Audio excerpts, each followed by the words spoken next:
My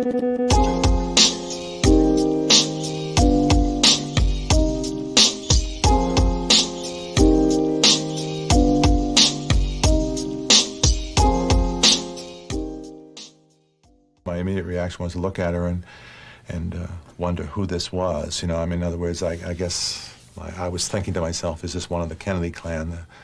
They generally really have a look that they almost all look alike. You know, it's a terrible thing to say, but a lot of them resemble each other. And I thought, well, it might be somebody that I know, but it wasn't. And I thought as she laid in my lap, waiting for a ride, waiting for the boat, that, you know, it was a strange thing to say, but I said at the time that she looked unruffled, if you follow. I mean, her clothes were in order and everything else. It looked as though if you propped her up, you could take her to a party or something. And the only signs that I saw of her, there was a slight foaming coming out of her mouth and nose, but obviously to me she was deceased.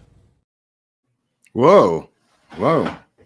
If it holds up later on, if it's gone, that's a copyright issue, but that was the chief. Don't call me chief. Don't call me chief, Max. Chief. He was as Chief James Arena from Edgartown, Massachusetts, who was the first official person on the scene. There could have been others, which we'll look into. But Arena, interesting guy. I think he was ex-Marine. Oh, so he was a drill sergeant. I take that back. He was an ex-drill sergeant and had worked his way up the police ladder and became. Sometimes these guys end up being chiefs of small towns, Eric, but they're not complete patsies. They may have had long track records, and this is their cush job at the end. You know what I mean? Yeah, it's a good way to retire. You find somewhere the cost of living isn't so bad. Right. You've got experience. You might be pulling a retirement wage from your first, police gig or whatever it is.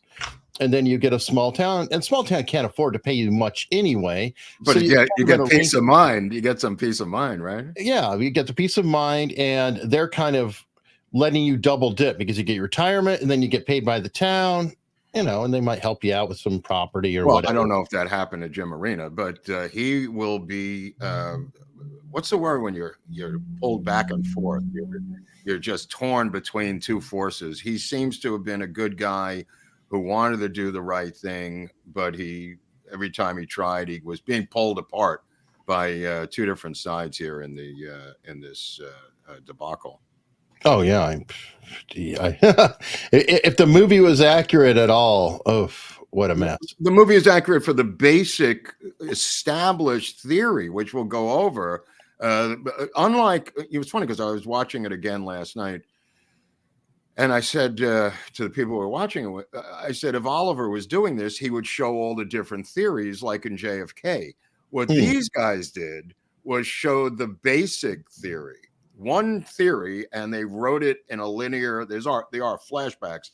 There is Kate Mara playing Mary Jo Kekney. But there's flashbacks to that. But generally, Eric, it's just one of the main theories that they're pursuing in the film in a linear way. Sure. Oliver would have sliced and diced and been called a conspiracy theorist. But these guys were trying to appease, according to their interviews, the filmmakers were trying to be on both sides. You know what I mean?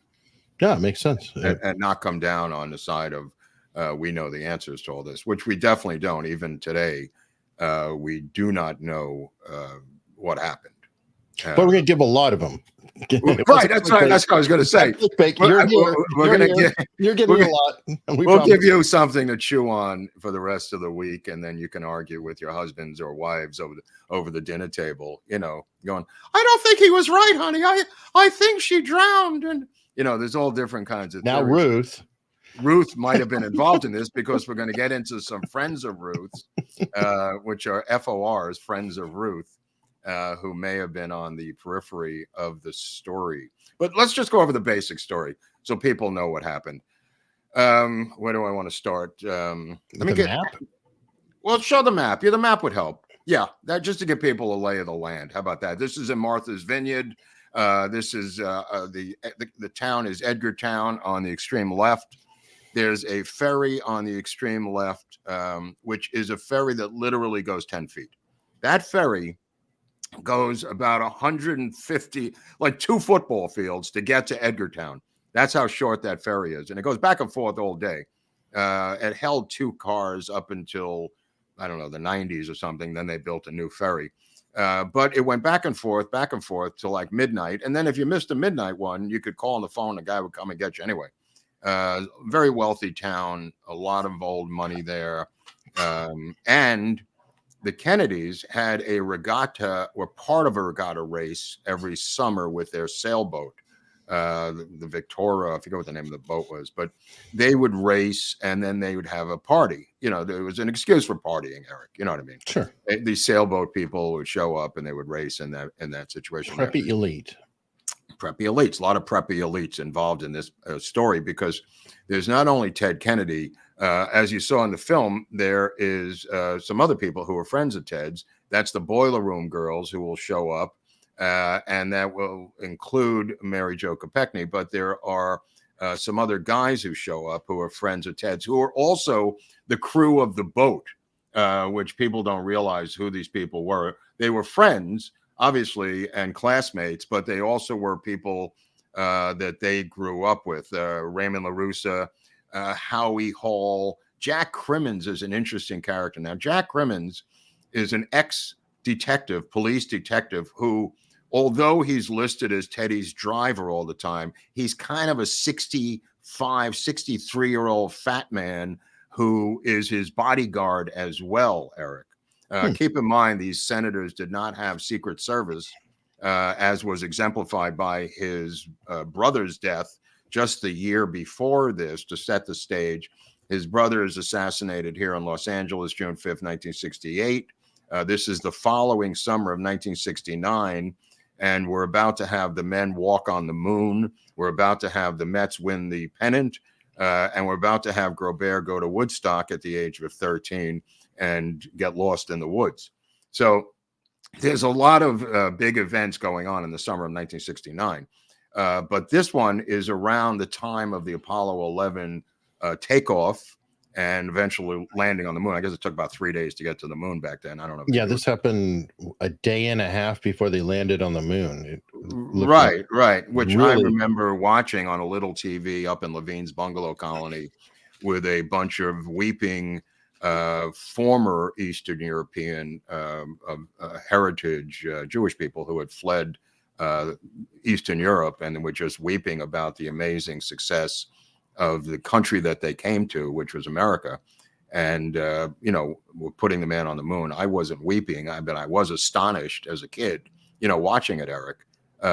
Being, when you're a kid, you're into all kinds of outer space things, So they were landing on the moon. I think it was maybe July 20th. Anyway, so these guys are there for this party. There's a guy named Joseph Gargan. Now you say, who is Joseph Gargan? There's also Charles Trotter, who brought the girls. Tretter, I take that back, not Trotter, Tretter, Tretter. But Joseph Gargan is an interesting character because he becomes, at an early age, and I mean early, as a teenager, he is handpicked by Joseph Kennedy to be Ted Kennedy's handler or watcher, or he comes from a middle-class, working-class family, so he's able to do things that Ted Kennedy as a preppy can't possibly do. So he is handpicked by Joe, and they pay for his college. He's a cousin. They say he's a cousin. Not really sure about the actual blood lineage. His mother had died at an early age, and then later his father, who was a boxer, died. And Joseph was the guy. This is him right here. This is Joseph Gargan. He was the one who cleaned up Teddy's messes. Now, Teddy's got a lot of messes, just to go backwards into Virginia. To backtrack a little bit, when he was going to the University of Virginia Law School, he was involved in numerous evasive maneuvers with the police at the time. And when you read about these, he had his license revoked. He would speed, obviously drunk, go through a red light, turn off his headlights so the police couldn't follow, and they're right on his tail. This is twice this happened in the span of 2 years, Eric. License revoked. He's in hot pursuit. This is the future senator of the great state of Massachusetts in law school. He's in hot pursuit with the Virginia police, state police. He turns into a suburban neighborhood, pulls into a driveway, and ducks behind the dashboard of the car. The cop pulls up behind him, takes out his flashlight, goes over and says, "Get off your ass. You're under arrest." I mean, he follows him right to the driveway, the cop. And then he's arrested, has to go stand trial. He's summoned 5 times to trial, wouldn't show up, right? 5 times he's been notified, won't show up. Eventually, he is fined and pled and a suspension and the license revoked. Virginia license. Keep in mind, this is not his Massachusetts license, which will come into play in this story. But just to give you the type of drunken driver he was, that's Ted Kennedy. Now, keep in mind, Ted Kennedy also hired a friend to take his Spanish test at Harvard, was caught and kicked out of Harvard and sanctioned. This is Ted Kennedy. This is who he was in Harvard. This is who he was in the university at law school. This is who the guy was. He had character issues. This is not to besmirch Jack or Bobby. This guy had character issues that they did not have. I don't want to be smearing Kennedys with a broad brush. That's because they're all different. I wouldn't want to be judged by my brothers. Sure. No, I'm serious. They're all different people. By the way, so the chat saying that Gargan or Gargan is his maternal cousin. Yeah.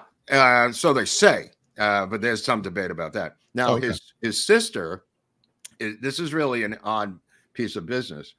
His sister is the one you see pushing around Joseph Kennedy after his stroke. That's his sister. His sister is the one that cleans his diapers. His sister is the one that finally finds him dead. His sister is the one that the personal caretaker for Joseph Kennedy, the father, which I didn't know until a while ago, that the sister was doing that part, which is kind of weird. Anyway, that's not uncommon, except for if his mom's still around. But there's usually the daughter who kind of winds up getting saddled with the parents when there's a big family like that. Well, usually I would think it would be a professional caretaker, but not. She had no professional caretaker nursing skills, which I thought was weird. But nevertheless, Crimmins is interesting because he's an ex-cop and a guy who is not really happy to be there. He's a drunk like the rest of them. He goes and here's what Crimmins did. Crimmins goes out to buy the liquor. That's the kind of guy. He's the kind of guy you'd see in LA Confidential, a cop who goes out and buys the liquor for the station on Christmas Eve for everyone. He goes out and he says, all right, there's 12 people. There's me and these 5 other guys, right? So you got 6 married men and 6 unmarried women. What could go wrong, Eric? Now, the women, the wives, are not allowed to come to the regatta. And this happened in 66, 67. I think they skipped it in 68. But wild partying in 66 and 67 with the same crew, essentially, with Teddy. Now, these girls are the boiler room girls. You got Rosemary Keogh, also known as Cricket, Mary Jo Kekney, Susan Tannenbaum, Esther Newberg, and the Lyons sisters, Mary Ellen and Nance Lyons. This is Cricket here. Look at that pocketbook. I want you women to study that pocketbook. I want you to look at it. This is Walter Cronkite, a pocketbook to remember tonight on Face the Nation. So Cricket will be involved, and the rest of them will too. But these girls are brought there by Charles Tretter, who's a Boston attorney, part of the Kennedy clan. These are all the best and the brightest, you would think. These are real brainiacs. Raymond LaRusso shows up. This is Tretter. He will drive most of the girls from Boston or fly with them out of Boston to here and get them to this party house. Now, if you go back to the map, Eric, we're going to have to go into a little bit of detail. This may take a while. If you go back to the map, I want to show the house that we're going to be partying in. Eric and I will be partying in this house. We're going to reenact it. Number 1 is the house that's rented by Joe Gargan like a month in advance. That is they said the party house. It's a cottage set back from the road. And in back of it, it's got an artist studio. And in that studio, it's locked. It's padlocked. A little tiny studio that the owner's wife would paint in. There's a phone there. That's going to become important. Now, if you look at the asphalt road that leads to Edgartown on the left, It's more of a curved road to the Edgartown Ferry than it is a left turn. It's more of a curve. But the one on the right, the dirt road, is much more of almost a 90-degree right turn. This is a little bit off. The road winds around, asphalt road, completely asphalt, winds around, and if you make a right turn, literally a right turn, and there's arrows there, it is a 90-degree turn that goes to the bridge. There's a couple of homes there. The Dyke House, it's the Dyke Bridge, Dyke House, Dyke Road, named after the famous lesbian Esmeralda Dyke of Massachusetts. I'm only kidding. But there used to be a dike there, and they built a bridge over the dike, just to give you some historical background. The bridge allowed them to go underneath and actually do some fishing. So it's kind of a humpback bridge with no guardrails. There's like a raised piece of timber, maybe 6 inches on the right, 6 inches on the left, but really nothing. There's no signs. There's no lights. It's kind of a death trap. I mean, if you ask me, but there's very few people who live on the island. This is an island off of an island. And everybody knows everybody probably. And right. So knows the people know that bridge who live there. But these party people show up, and they've got, I just got to lay this out for you. They've got motel rooms. The girls have motel rooms at a motel called the Dunes. And the men, what they are, Gargan is going to stay in the house with Crimmins. Theoretically, that was the plan, that Gargan would stay there with Crimmins, and Teddy and the other 3 were at the Shiretown Inn, which is an upscale old inn in town with balconies and staircase that goes up, very woody looking. So he flies in Teddy. He's really involved in the regatta cheese. He's in this boat race, and he comes in 9th, and they almost killed themselves trying to come in 9th.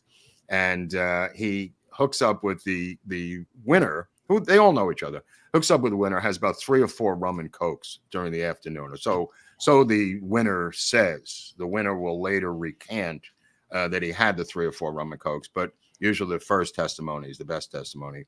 Teddy will then go to the house, take a bath, and this guy, Crimmins, who's his driver. Crimmins is bodyguard / protector, driver, driving a drunk Teddy around. Now, Teddy, when he gets behind the wheel, goes crazy all the time anyway, so he's lost numerous licenses. In fact, this license, the one from Massachusetts, has expired. We're going to get into that because it's a very important part of the story.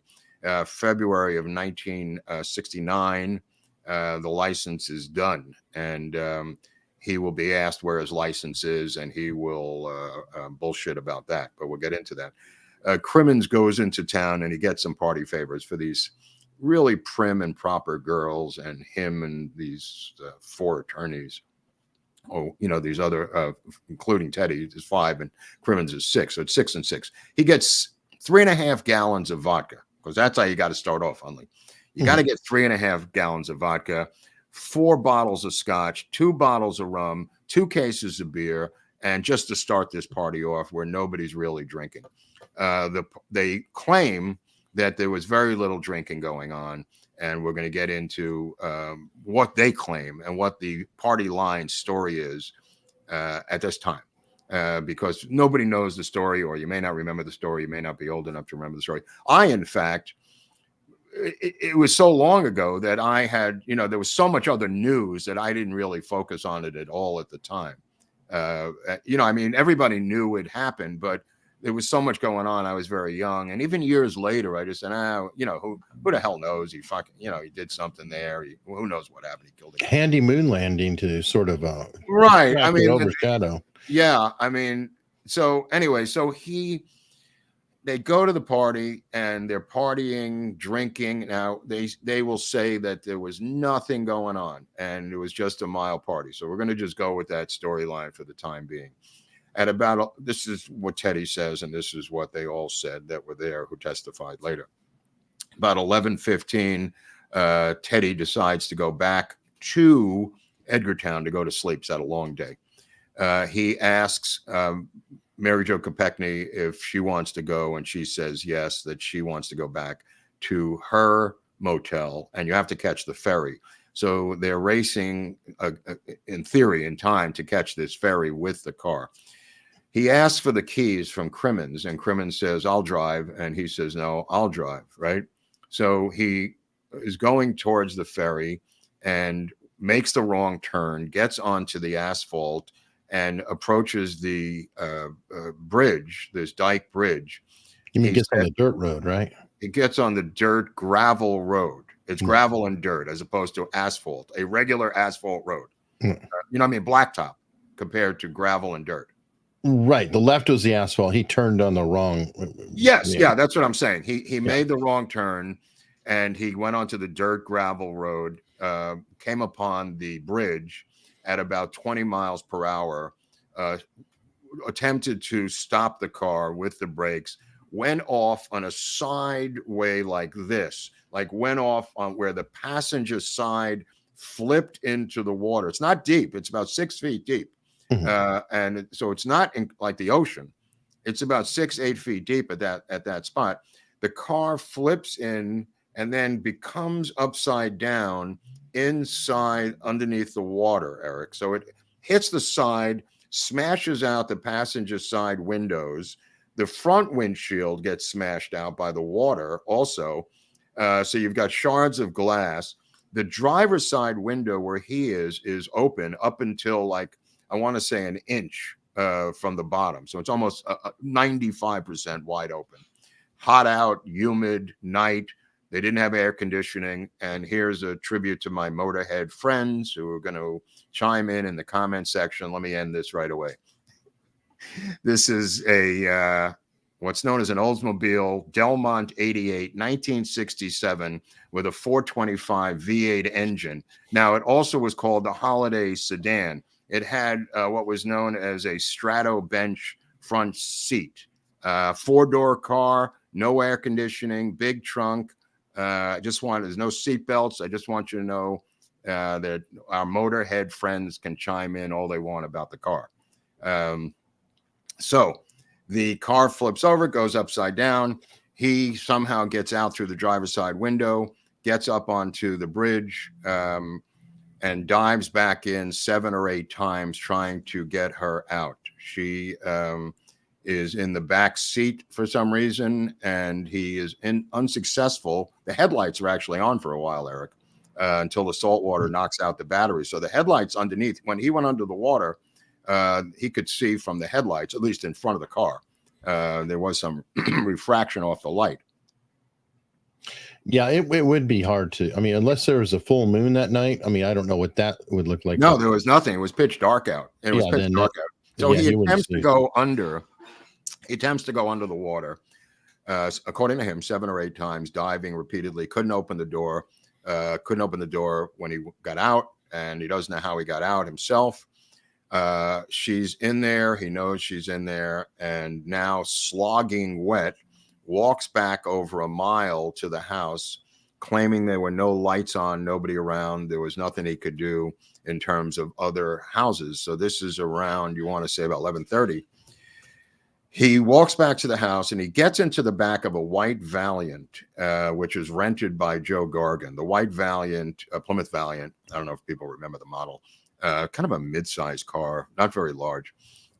Gets in the back, looks at the clock on the dashboard, and there's LaRusso, what's his name, is up on the deck, and La Rosa, and he calls for La Rosa to get Gargan and to get Paul Markham. Now, Paul Markham is a U.S. attorney out of Boston. He's not a bum, neither is Gargan. They're both attorneys of some stature. So Gargan and Markham come out, and in the backseat of this Valiant is a soaking wet, befuddled, and confused United States Senator from the great state of Massachusetts, Edward M. Kennedy. And he says, I don't think I'm going to be president of the United States. And they go, what? He's right. Well, I mean, who knows? But that's what he said to him.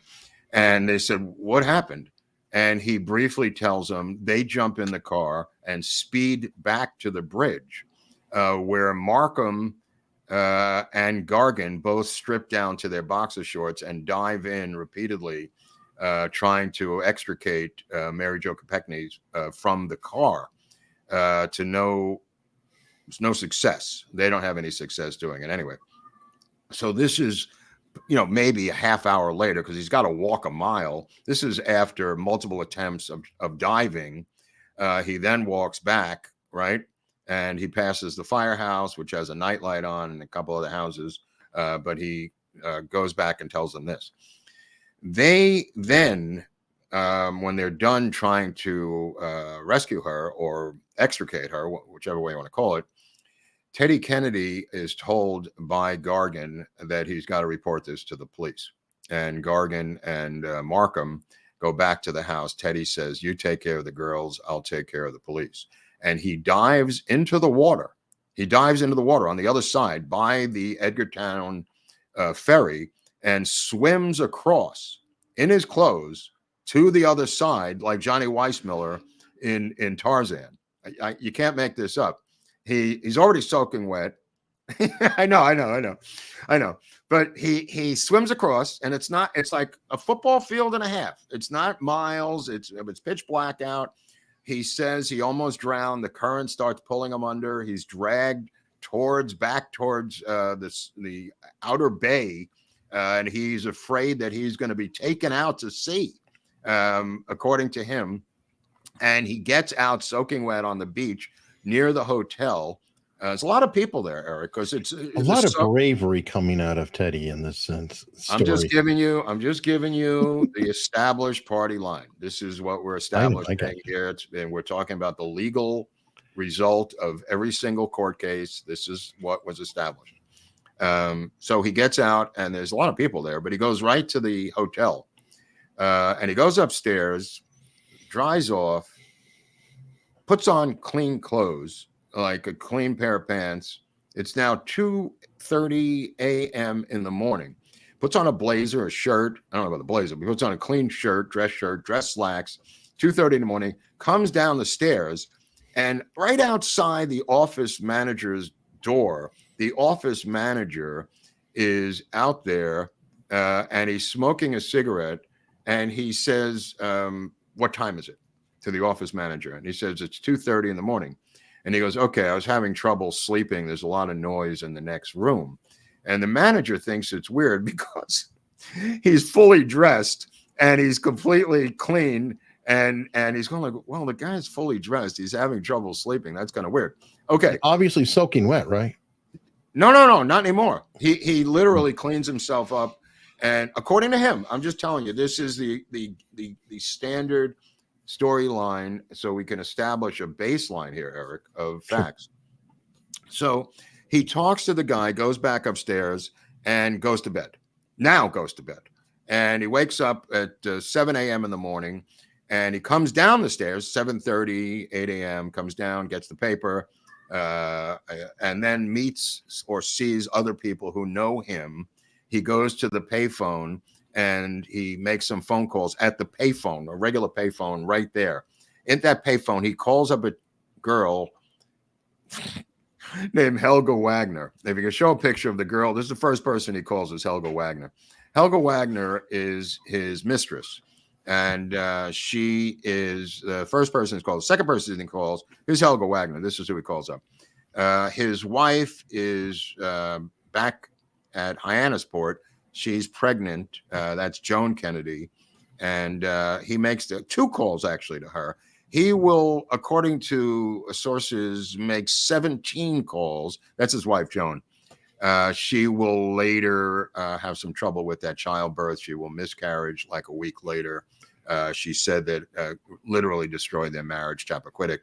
But he will make 12 calls, I believe, on his credit card at the Shireton Inn. There was a couple that he made, about 5 that he made, I believe, from that room that was in back of the cottage, that artist studio. He somehow had a key to it from Gargan, and I think the owner gave Gargan a key in case there was an emergency to use the phone that was locked up in that artist studio. So I think he made 5 calls from there.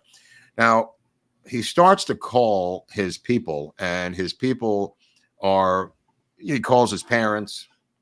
He calls up his dad. His dad has already had a stroke.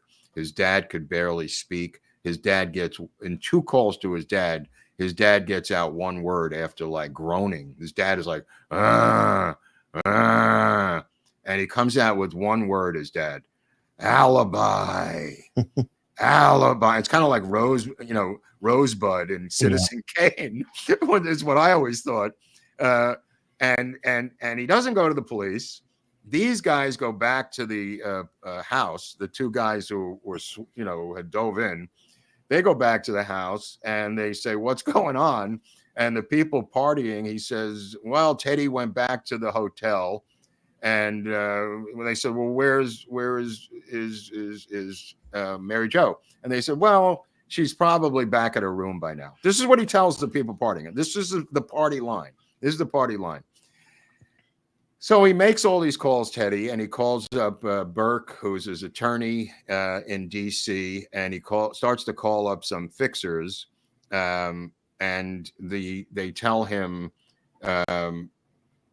this is Burke, I think? Burke Marshall. Burke Marshall, yeah, is one of the there's a couple of guys. One guy's name, his last name is Burke, but this is Burke Marshall, who is in D.C., one of the family attorneys. But let me just divulge some information about Mary Jo, because she is really the victim here. F. Ted Kennedy. She is really the victim. Her parents came from a coal mining family. This was Pennsylvania coal mining people. Not that they were coal miners themselves, but they were raised in the coal industry. This is her father, Joe, on the right, and Gwen on the left, Mary Jo in the middle, and coming out of this northeastern Pennsylvania area where coal mining ruled the earth. And the father, I think, was of Hungarian background, and the mother was Welsh ethnically. So she went to, they were in a town called 40 Fort, Pennsylvania. And she went to Caldwell College, which was actually in New Jersey. She taught elementary school for a year in Montgomery, Alabama, in a school that was very near where we had the meetup, by the way. Super Catholic family, super religious family. And she will work for Senator George Smathers as a secretary out of Florida when she gets out of college. But 44 Pennsylvania, for the people who know this, there's a lot of Pennsylvanians out there who know Pennsylvania much better than I do, is a working class community, and this family came out of that working class thing. They will eventually move to Newark, New Jersey. In Newark, New Jersey, she will then begin to learn about going to Caldwell College, which is a Catholic college of some notoriety, and she is considered to be extremely prim and proper. She falls in love, not romantically, but maybe romantically, with the RFK group, these boiler room girls. Here's a picture of Mary Jo with RFK and the boiler room people in the back. Now, the boiler room people were the ones who, let me see if I can describe this so it makes sense. They would literally divide up the country into quadrants when you were running for president, as he was. And they would call up the delegates and make sure they were on board for the nomination, Eric. You know what I mean? Like, they were the ones that kept master lists of every delegate, what they ate, what their wife's name was, what their kids' name were, their background, where they went to church. That's what the boiler room girls did. And they did like a sales operation applied to politics. Yeah. Literally a boiler room. That's why they were called the boiler room girls. Yeah. But they were really good at it, and they were very dedicated, and they were very smart. A bunch of them would go on to become lawyers or marry different people and become very, even after this, become very prominent. One of them became an agent at ICM, which is kind of weird, but I guess to each their own. But anyway, so these boiler room girls had been working for RFK at the time of the assassination. So this party ostensibly was a get-together of the girls shown here with RFK. You could see them there. And Mary Jo Kekney was considered to be a Kennedy-loving groupie. And in fact, at one point, one boyfriend said, who wanted to marry her, said, it's either me or the Kennedys. And she said, well, it's the Kennedys. Bye-bye. Yeah, and she said, bye-bye. That was the end of it. She stuck with the Kennedys. And after the assassination, she went home and didn't want to be involved in politics any longer. But Teddy called her up and asked her if she would be involved in his staff. And she said, I really don't want to come back to D.C. I'm too traumatized. And he was working on her to come to work on his staff. Now, the movie, to fill it in, was that accurate that they were almost trying to slot him in as the RFK replacement? So he wanted the Boiler Room Girls. It's not a question of slotting him in. It's a question of he is the heir apparent. It's not even a question of slotting him in. Nobody, even if RFK didn't die, he was going to be after RFK, Eric. But I mean, all of RFK's crew. There is no other crew. Everyone's overlapping. It's the JFK. The JFK crew becomes the RFK crew, Eric. Okay. So it's not like these are odd things. Everyone, and you're going to see what happens once we proceed here, because you're going to see some familiar faces who turn up. But we're going to get to that in a second.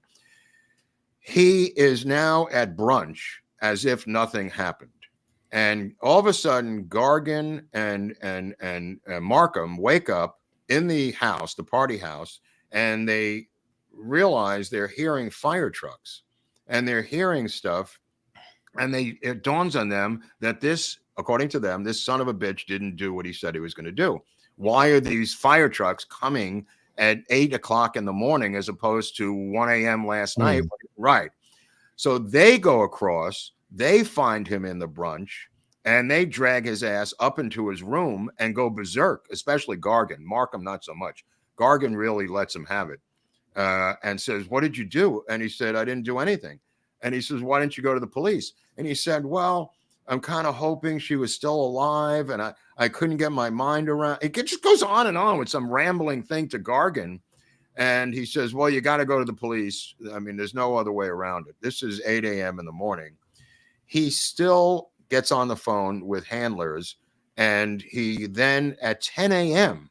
Gargan goes back to deal with the girls, takes the ferry back, and he tells Markham to stay with the senator. So Paul Markham stays with the senator and hand walks him over to the police station. Now, the chief of police is not there. Where's the chief of police?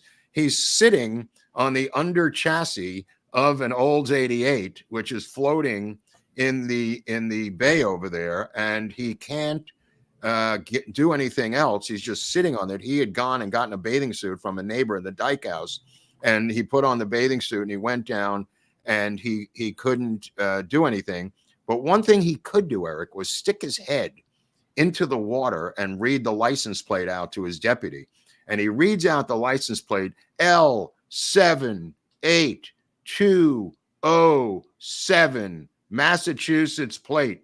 And the guy's sitting there up on the road, the deputy, and he comes back within minutes and he says, the plate belongs to Kennedy Edward M., sir. And he goes, holy Christ. And he realizes for the first time, this is Teddy Kennedy's car. Now a guy shows up named Farrar. Farrar is the first responder scuba guy for the fire department. He also runs a tackle and bait store in town.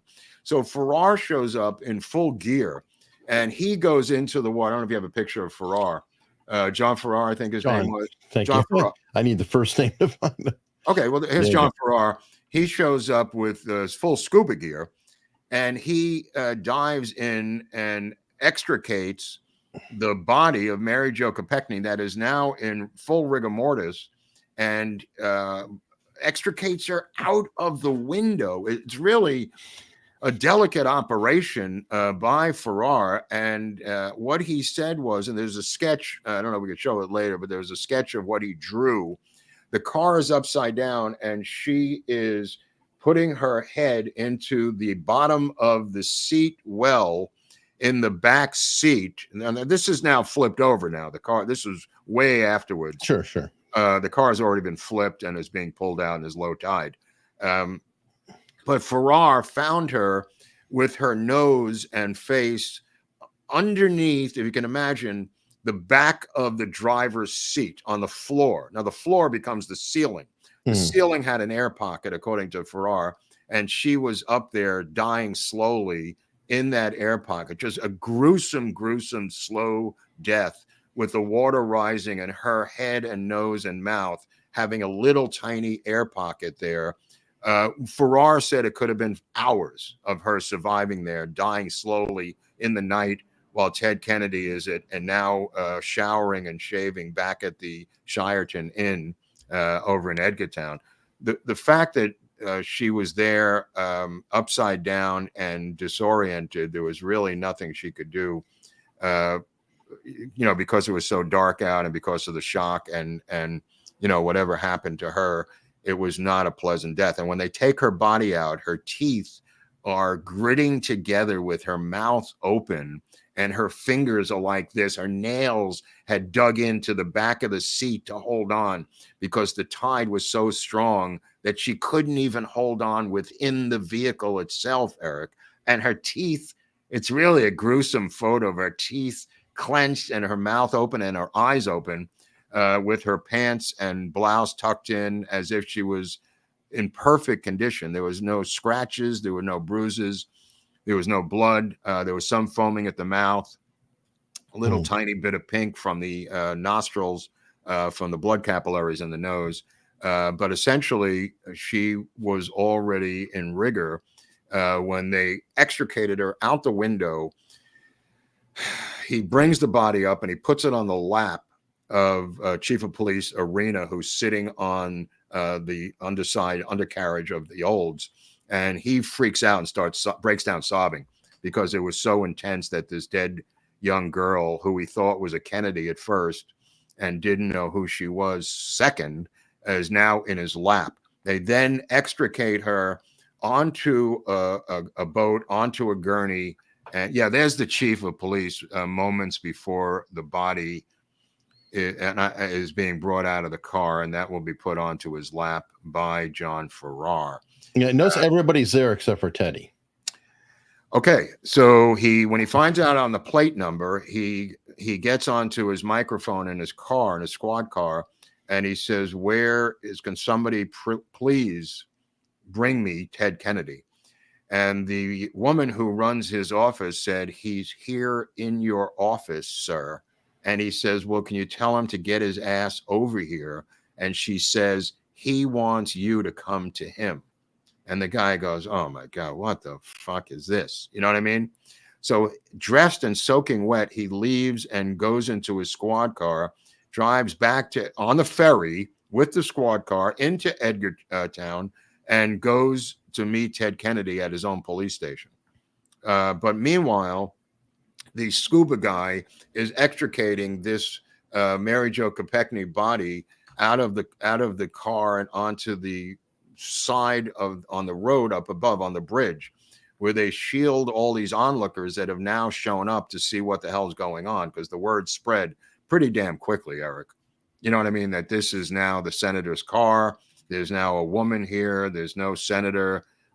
What is going on? The entire town is up on that bridge, and he has one of the deputies force back the crowd, while the funeral director and the coroner, not the coroner, the deputy coroner, shows up and begins to examine the body. That's what's going on simultaneously on the bridge itself, up above. They begin a cursory examination of the body, and the coroner says it looks like she drowned. The funeral director, who's done a lot of work with dead bodies, says she may have suffocated. And they're having a professional debate, the two of them, over suffocation or drowning. And there is a legal difference between it. Yeah. And so it is important. And they don't know. And this will come into play later when they want to have an autopsy. And the parents are going back and forth about the autopsy. So we're going to get to that. We're going to go right now. We're going to go to the police station where Ted Kennedy is sitting at the desk of the police chief when he comes in soaking wet. And he says, hi, chief. And he's there with Paul Markham, and he's writing out a statement for the chief of police. And he says, let me try this out on you, chief. And he reads the statement that we just described to you in writing to the chief of police with Markham sitting there. Here's a copy of it. We could post these later on Locals. Anyway, so he gives it to the chief, and as he's walking into the police station, he runs into a guy who lives there for the summer named James Reston. And he goes, hey, James. Hey, Jimmy. And James Reston is the political editor-in-chief of the New York Times. He has a photo of James Reston, of all the people to run into when you're trying to bottle up a story. Right on the steps of the police station is James freaking Reston. And he says, I hear there's been an accident, Senator, with your car and a girl. And he goes, we're going to deal with that in a second. We're going to deal with that, blah, blah, blah. And Reston's taking some notes. And wow, you're talking about being in the right place at the right time for a reporter. Reston was there. Now, he goes in and he sees that the room outside the chief's office is filled with reporters. So they exit stage right out the back door, him and Markham. And they go up to his room and they begin to make some more phone calls using the payphone. So Gargan comes back. They are going to go across on the ferry. They go across on the ferry to ostensibly to use the phone. On the other side, there's a phone booth. On the other side, they go back on the ferry, and they're going to go to the crime scene. And they realize that he's got to make some phone calls. And he makes another call to his dad, and he makes a call to some of the bigwigs. And they said, you got to get out of there right away and get to Hyannisport, Massachusetts, which is the base of operation for the Kennedys, where Joe and Rosemary and this Gargan sister and whatever staff is there, Eric. So he flies out of Edgerton and goes to Hyannisport. In Hyannisport, at the headquarters of the Kennedy clan, his father reads him the riot act and says, basically, you're dead to me, right? And his father will be dead to him within a couple of months. This is the family at happier times. Obviously, Joe has already had the stroke. That's his mother. That's Teddy. This is probably a year or so before that. But there's a question of the funeral now, which is going to be in Pennsylvania. So he has Ethel Kennedy call up. Ethel Kennedy is dragged into this thing, who's a grieving widow herself. She calls up and says, we'll be coming to the funeral. Teddy calls up Mary Jo's mother from the chief of police's phone and says, there is your husband there? And her husband was not there. And Gwen takes the call from Teddy Kennedy and says there's been an accident. And she says, has my daughter been killed? And he says, yes. And she just flips out and hangs up the phone, goes just screaming like a banshee, the mother. I mean, they only have one child. They put all their eggs into this. There's the two of them. They do not do well mentally and physically and emotionally after this. This is their only child, and they flip the F out over these events. Who could blame them? No, absolutely not. Absolutely not. She becomes addicted to Valium. He becomes an alcoholic who will die of stomach cancer. I mean, it's just so dark what happens to them. Ripples. He will pay them off to the tune of $140,000 from the insurance company. He will throw in some more money to them privately, Teddy, to buy their silence. But we're going to get to that. That's getting off the standard party line. We're trying to stay on the standard party line to lay down some tracks as to what they got away with. So they now are going to the funeral, and he decides to discuss before the funeral. They bring in some people into the house to talk to him about how to handle this. And it's such a heavyweight operation, it'll blow your mind who shows up for this.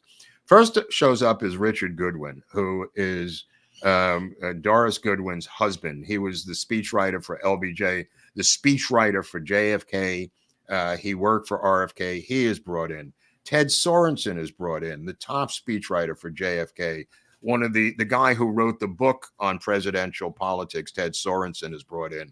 Robert McNamara, the secretary. There's a picture of Dick Goodwin. Robert McNamara is brought in. The Secretary of Defense is brought in to handle this. He's now the president of the World Bank. Stephen Smith is brought in. The Kennedy cousin and fixer is brought in. Sergeant Shriver is brought in from the Peace Corps. This is all at the House to handle and control this scandal and make sure that the best they could get out of this thing is the best they can get. So all these heavyweights are brought in to the Kennedy compound, and they're literally treating Kennedy like a child. They're yelling at him. Yeah, they're yelling. And he goes, I did the best I could. And they go, no, you didn't. You're an idiot. And he goes, well, they said, whatever you do, make sure you don't write a police report. And he goes, oh, whoa, wait. I did write a police report. And I told the chief to hold on to it till I spoke to you guys. So Markham gets on the phone to the chief police and he says, Chief, can you hold on to that statement from Senator Kennedy a little bit longer? And Arena says, too late. I already gave it to the reporters. So the whole statement has now been given to the reporters, so they can't contradict and massage and work their bullshit magic on this. And they have to deal with the fact that Kennedy wrote out the details as he wanted them to be detailed out, because he couldn't. He's already left the scene of an accident. Arena says, I've got to charge you with leaving the scene of an accident. Okay, dig. You have your license on you. Now, I don't, Chief. I don't have my license. It's probably in my other car in D.C., which is bullshit. So they got an aide looking through his other car to find the license. The license was never renewed. From February of 1969. So that's out. He's already bullshitting about the license. Okay. Arena says, look, I don't know if it's negligent homicide. I just think it's at least he's saying in the document he left the scene of the thing and didn't tell the police for 10 hours. I mean, it's a classic textbook case of some sort of murder or death, and it could be negligent homicide. Sure. Or not. And one of the reasons, there's two reasons I wanted to cover this case. One is it leads us into the next series, what we're going to get into in Watergate. And you'll see by the end of this what I mean. And it also involves celebrity and negligent homicide, which has a lot of similarities, which we'll explain, to the Baldwin case. Because here's a guy who obviously murdered her. And he's going to try to get off with a misdemeanor and not be charged with negligent homicide, which sounds very familiar to what has been going on with Alec Baldwin. So it's interesting because Baldwin will play in a bunch of Kennedy movies. Anyway, we'll get into that on Friday. But getting back to this story, Gargan goes now back to the cottage and says, clean up this entire cottage. And what's in the cottage? Sleeping girls who never could get back to their base at the hotel, tons of empty bottles and beer cans, the debauchery of a post-party at 8 o'clock in the morning. So he takes a garbage pail and he says, put all the liquor bottles and everything in here. And he cleans up the crime scene. Now, it's obviously not a crime scene, but it would be nice if the chief of police was able to question these girls. Mm-hmm. Gargan has them go back to their house, to the motel, and flee the island before they could be questioned by the police. Now, I think that's tampering with witnesses. I really do. And I think that Gargan could have been charged with that. Gargan is trying to avoid being charged with anything, but he's trying to be a fixer and fix this mess. Mm-hmm. So everyone does and is trying to flee the island before law enforcement can question them. And that is a fact. There's no way around that. They get the hell out of Dodge as quickly as humanly possible. Which makes sense. Well, not if you're a law-abiding bunch of lawyers. It doesn't make sense. It makes sense. That is the irony when you have U.S. attorneys. I mean, Eric, these are U.S. attorneys. I mean, this is not some ambulance-chasing riffraff guy who says, I'm drunk and I just killed a woman. I got to get out of here. This is such a big posse with a big footprint on the island. This is not a fly-by-night operation. Anyway, this is what happens. So, Ted now has this statement, and he's got these handlers, and they're trying to massage this thing. And he will now go into the courtroom after a couple of days and plead guilty to this crime. And the fix has already been put in. There's a guy named Edmund Denise. Edmund Denise is the district attorney of the region. And Edmund Denise is Portuguese. He works with an assistant DA named Fernandez. Neither one of them is part of the Kennedy machine out of Boston. So they're kind of independent, being Portuguese. This is Denise. His father was a famous, one of the really first famous Portuguese politicians in Massachusetts. And his son, this Denise, was on a trajectory to become a United States senator if there was an opportunity for him to do it. They also call up Arthur Lyman, who's a big attorney out of New York. Arthur Lyman will end up on the Watergate committee as an attorney involved in Watergate. And his son, Doug Lyman, will become a pretty famous Hollywood director, for those who know who Doug Lyman is. Look up Doug Lyman on IMDb. Most recent film, Jake Gyllenhaal, the remake of Roadhouse. Yeah, that's right. Yeah, I was gonna say I just saw that dude's name. That's right. That's it. His father is the famous Arthur Lyman, one of the most famous attorneys in Watergate, and one of the most famous attorneys in D.C. Now, there's a woman named Liz Trotter.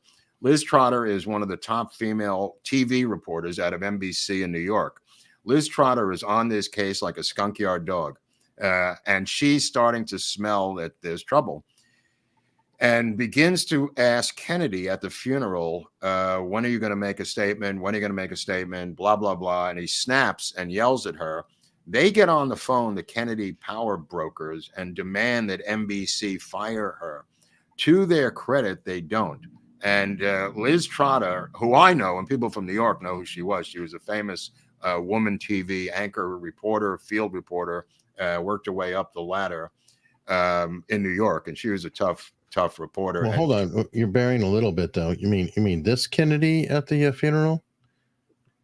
I'm sorry. Teddy here at the funeral, or Teddy here at the funeral? No. I'm going to get to that in a second, because what happens before he goes to the funeral is that's where she questions him. And the funeral's in Pennsylvania, and people are yelling, murderer. They're chanting. This did not go well in Pennsylvania. In that backyard of the Chappaquiddick, they were not Kennedy supporters. It was a Democratic region, but they were yelling stuff at him, murderer and everything else. And this is unbelievable. In the Hyannisport bedroom that he has, his childhood bedroom, he begins to put on a neck brace. And Gargan goes, "What's this?" And he says, "I think it'll help for sympathy." There's nothing wrong with his neck. He gets this neck brace and puts it on. He's then diagnosed as having a concussion. There's the neck brace again. This is a phony neck brace. He wears this only to the funeral, keep in mind, for sympathy. He wears this, and he's told by Gargan, he's yelled at him, "Don't do it." They get their family physician to diagnose him with a concussion. And the concussion from the incident, and the family physician says he has a concussion, and I had to diagnose sedatives to him for the concussion. And they call up, Pat Markham calls up James Reston, the New York Times guy, and says, Teddy's got a concussion, and the doctor diagnosed him and gave him these drugs to sedate him. And there he is answering the phone going, what? Yeah. Well, Reston calls the medical editor of the New York Times, and they tell him that you can't give sedatives when a guy has a concussion, because unless you want to kill him. Right. So he calls back Markham, and he says that dog won't hunt. And they go, "Oh my God, what the fuck? What did we do here? We made this even worse." And McNamara, the Secretary of Defense, who's got blood on his hands from the Vietnam War, McNamara is looking for a political ride. They're all on the phone. Here's a picture of McNamara on the phone.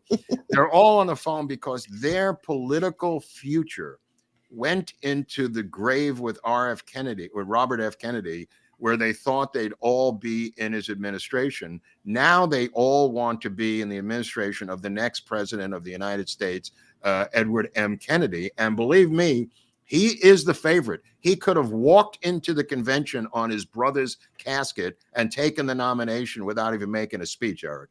That's how powerful the death of his brother was. Like RFK going to New Jersey and making the speech and having the applause when they nominated LBJ, the standing ovation for RFK allowed him to literally walk in if he wanted to into that administration. And in 1968, he will then take the gauntlet and attempt to become the president. But in 64 in Atlantic City, he could have dethroned LBJ. And LBJ had conspired with Hoover to put, I think, a total of 30 FBI agents on the tail of RFK, wherever he went, wiretapping the whole works, because the paranoid LBJ felt that RFK was going to undermine him and steal the nomination.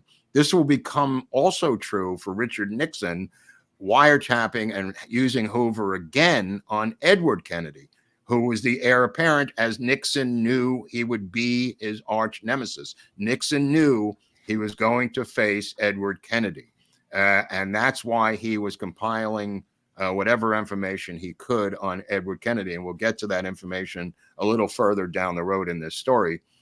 I'm sorry the story is so complicated, but it operates on so many different levels, starting out with RFK and then going further. I have a question for you. Was this the case that brought forth the quote of the only thing that will stop him is a dead girl or a live boy? You know that famous quote? I don't know who said the quote, but I mean, there were so many things that Nixon used in terms of anti-Kennedy stuff. It literally put out bumper stickers that said "Nobody drowned at Watergate," which that one I remember. That was one of my favorites. No, you know, I mean, they well, getting into that, but I just want to get into the deputy sheriff, Christopher Luke, Huck meaning like Huckleberry Finn. Look was Look. He was the deputy sheriff, and the deputy sheriff was out on patrol. He had gotten off at 12:30 from his job at the Hyannis Port Yacht Club, where this was him a little later on. What's that? I'm chuckling. No. I'm saying that's him later on in age, but I'm saying at the peak of his career, he had been a Marine, I think, or some sort of military person, and he was guarding the yacht club, whatever that side duty was. But he went over to patrol the island, and he drove over there, and in a lover's lane, he will see a car with the license plate. He said an L7 and then a 7 on the end. A lot of cops, I don't know if Al Gonzalez or Big Al, Allen could make a statement about this, but he said what I read was cops were trained to at least read the first and last numbers of a state plate. So at least you had the beginning and the end. And what this guy said was L7. It was L7, the first two, and then 7 on the end. And they will then run every plate of an Oldsmobile in Massachusetts for those numbers, and none of them had it, which is kind of an interesting. It was like 18 cars or 11 cars that had that plate number, and none of them were on the island at that night. So he sees this car in Lover's Lane, and he gets out of his car, and this is a guy who is above reproach. At the age of 14, he became a hero, saving a drowning boy in Edgerton in the Bay at the age of 7. The boy was drowning. He saved a boy at the age of 14. This was an American hero type guy, like a guy who was a go-getter and a good guy. Salt of the earth. Salt of the earth, big strapping dude, and wanted to be a cop and became a deputy sheriff. He would later become the sheriff and will be reelected for 7-year terms 7 times after this incident. So let you know who the reputation of Deputy Sheriff Look was. He finds this car in a Lover's Lane, which is off on the side of the road in the map that we showed you. And he sees the back of it. It's got tail lights on. It's got the lamp light, Eric, that lights the license plate up. You know, that light that goes over the license plate? Yeah. So he was like literally 40, 50 yards away. And he gets out of the car and goes, "Everybody all right in there? You guys okay?" He thought there was a car that was just lost, like looking at the map. The car backs up, and pulls out like a bat out of hell. That's what happened. And he gets back in the car and he figures, what the hell? I don't know what that was. Sounds like an MO of earlier incidents. Yeah. And it was his MO, but he doesn't pursue it. He tells the chief of police that the next morning what happened, that he saw this car in the lover's lane, and he tells the chief that I think it's Ted Kennedy's car. And the chief goes, oh my God, that's really bizarre. So the chief, really is inundated by the press. He's now getting calls out of Boston. The DA shows up, this guy, Denise. A special prosecutor shows up named Steele. And it's just heavyweight after heavyweight after heavyweight coming down on this thing. The national media is fixated on this, so much so that it forces the Apollo story to the bottom of the front page of the New York Times. They're landing on the freaking moon, for Christ's sakes. But this story is dominating the earth and the front page of all the papers. And the media is not buying it. They're not supportive of Ted Kennedy. Ted Kennedy buys time, or was given time. He doesn't buy the time. He's given 15 minutes of time, prime time, on NBC, ABC, CBS, and PBS to issue a speech to the American people and to his voters, particularly in Massachusetts, because he's up for re-election in November, keep in mind, as a senator. So everyone works on this speech. And you're talking about, this is a color photo of the speech. The speech is in his father's living room in Hyannisport. And it's really interesting because they work on the speech night and day. These are the greatest speechwriters in America, working together with lawyers to nail this thing down, this story. And they're stuck within the parameters. This is a photo again. You have a video? I actually have the speech. Oh, go ahead. All right, well, it's 11 minutes, so we'll have to. No, don't show them. My fellow citizens. But yeah, we could put it up later. I mean, we don't. I don't have the high points or anything, but yeah, that's right. Just give them a flavor for about a minute. I have requested this opportunity to talk to the people of Massachusetts about the tragedy which happened last Friday evening. This morning, I entered a plea of guilty to the charge of... By the way, the tragedy, that's called distancing language. It's just a tragedy. There's a ton of thing that happened to have. There's a ton of this in there, so go on. Yeah. Leaving the scene of an accident. Prior to my appearance in court, it would have been proper for me to comment on these matters. But tonight I am free to tell you what happened and to say what it means to me. On the weekend of July 18th, I was on Martha's Vineyard Island, participating with my nephew, Jo Kekney. As for 30 years, my family has participated in the annual Edgartown Sailing Regatta. Only reasons of health prevented my wife from accompanying me. On Chappaquiddick Island, off Martha's Vineyard, I attended on Friday evening, July 18th, a cookout I had encouraged and helped sponsor for a devoted group of Kennedy campaign secretaries. When I left the party around 11:15 p.m., I was accompanied by one of these girls, Miss Mary Jo Kekney. Mary Jo was one of the most devoted members of the staff of Senator Robert Kennedy. She worked for him for 4 years and was broken up over his death.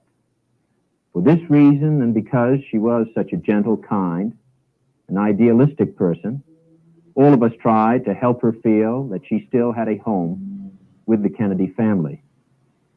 There is no truth whatever, to the widely circulated suspicions of immoral conduct that have been leveled at my behavior and hers regarding that evening.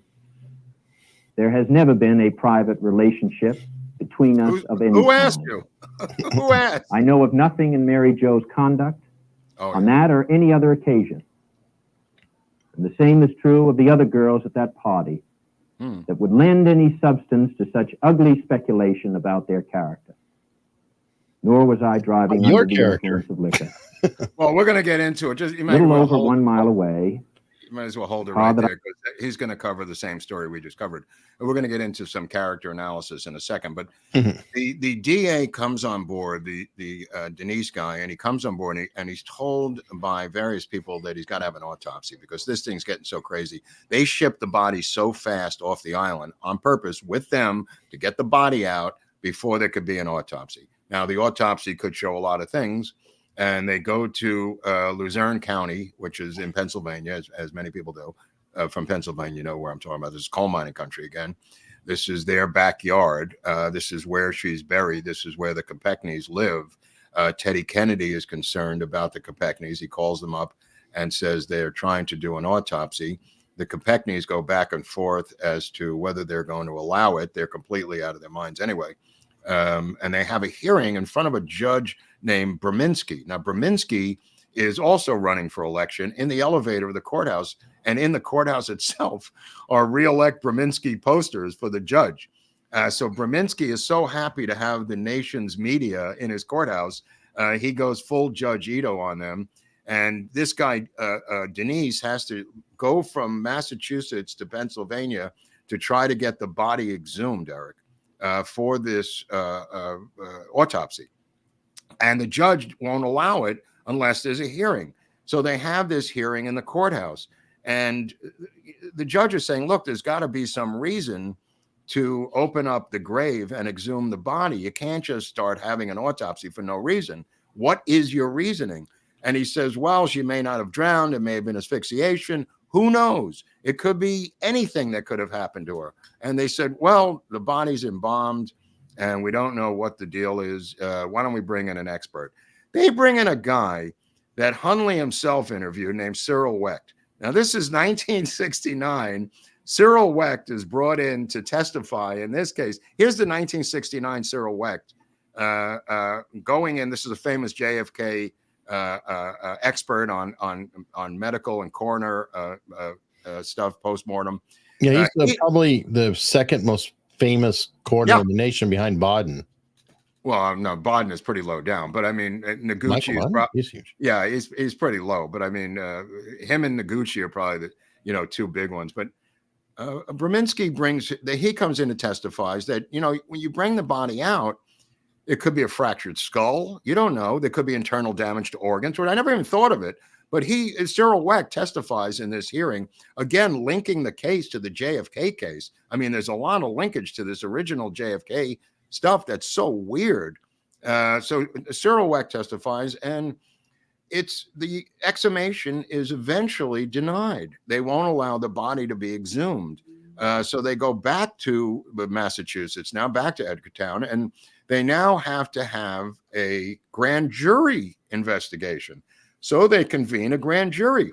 And the Kennedys want this to go away, Eric. They do not want to have a grand jury. There's a guy who runs a drugstore in town, and his name is Leslie Leland. Leslie Leland is made the foreman of the grand jury. And Denise and the other cops tell Leland that they have very limited power as a grand jury member.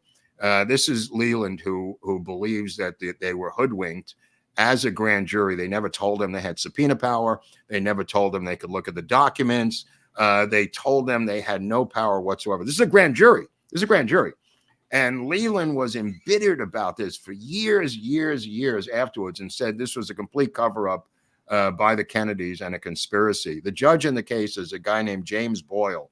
Judge Boyle is not only the judge in the case that Kennedy pleads out. He pleads out for leaving the scene of an accident. He's sentenced to 2 year and a year suspended a year probation and a revocation of his license. So they said, well, do you have a license? This is unbelievable. You're never going to believe this. They literally get a guy on the inside of the Massachusetts DMV to print a license for him in the middle of the night. That's power, my friend. That's power within a state. What this entire case said to me originally when I first reviewed the entire case is how a machine can control a state. And they control this state completely, the Kennedy clan. And I don't mean individually. I mean by their lawyers and by their offshoots and by these other people. When the girls come in to testify, they will testify in this hearing, which Eric and I will read a little bit from in a little while. There is an inquest, and nobody knows what the hell an inquest is. They want to avoid a grand jury. So they come up with the idea of having an inquest. And inquests go back to like 1621 in Massachusetts. but they haven't been used since 1927 in some railroad case. No one knows what the hell it is. These are the girls who are going to show up for the inquest, and they're going to have their stories exactly the same.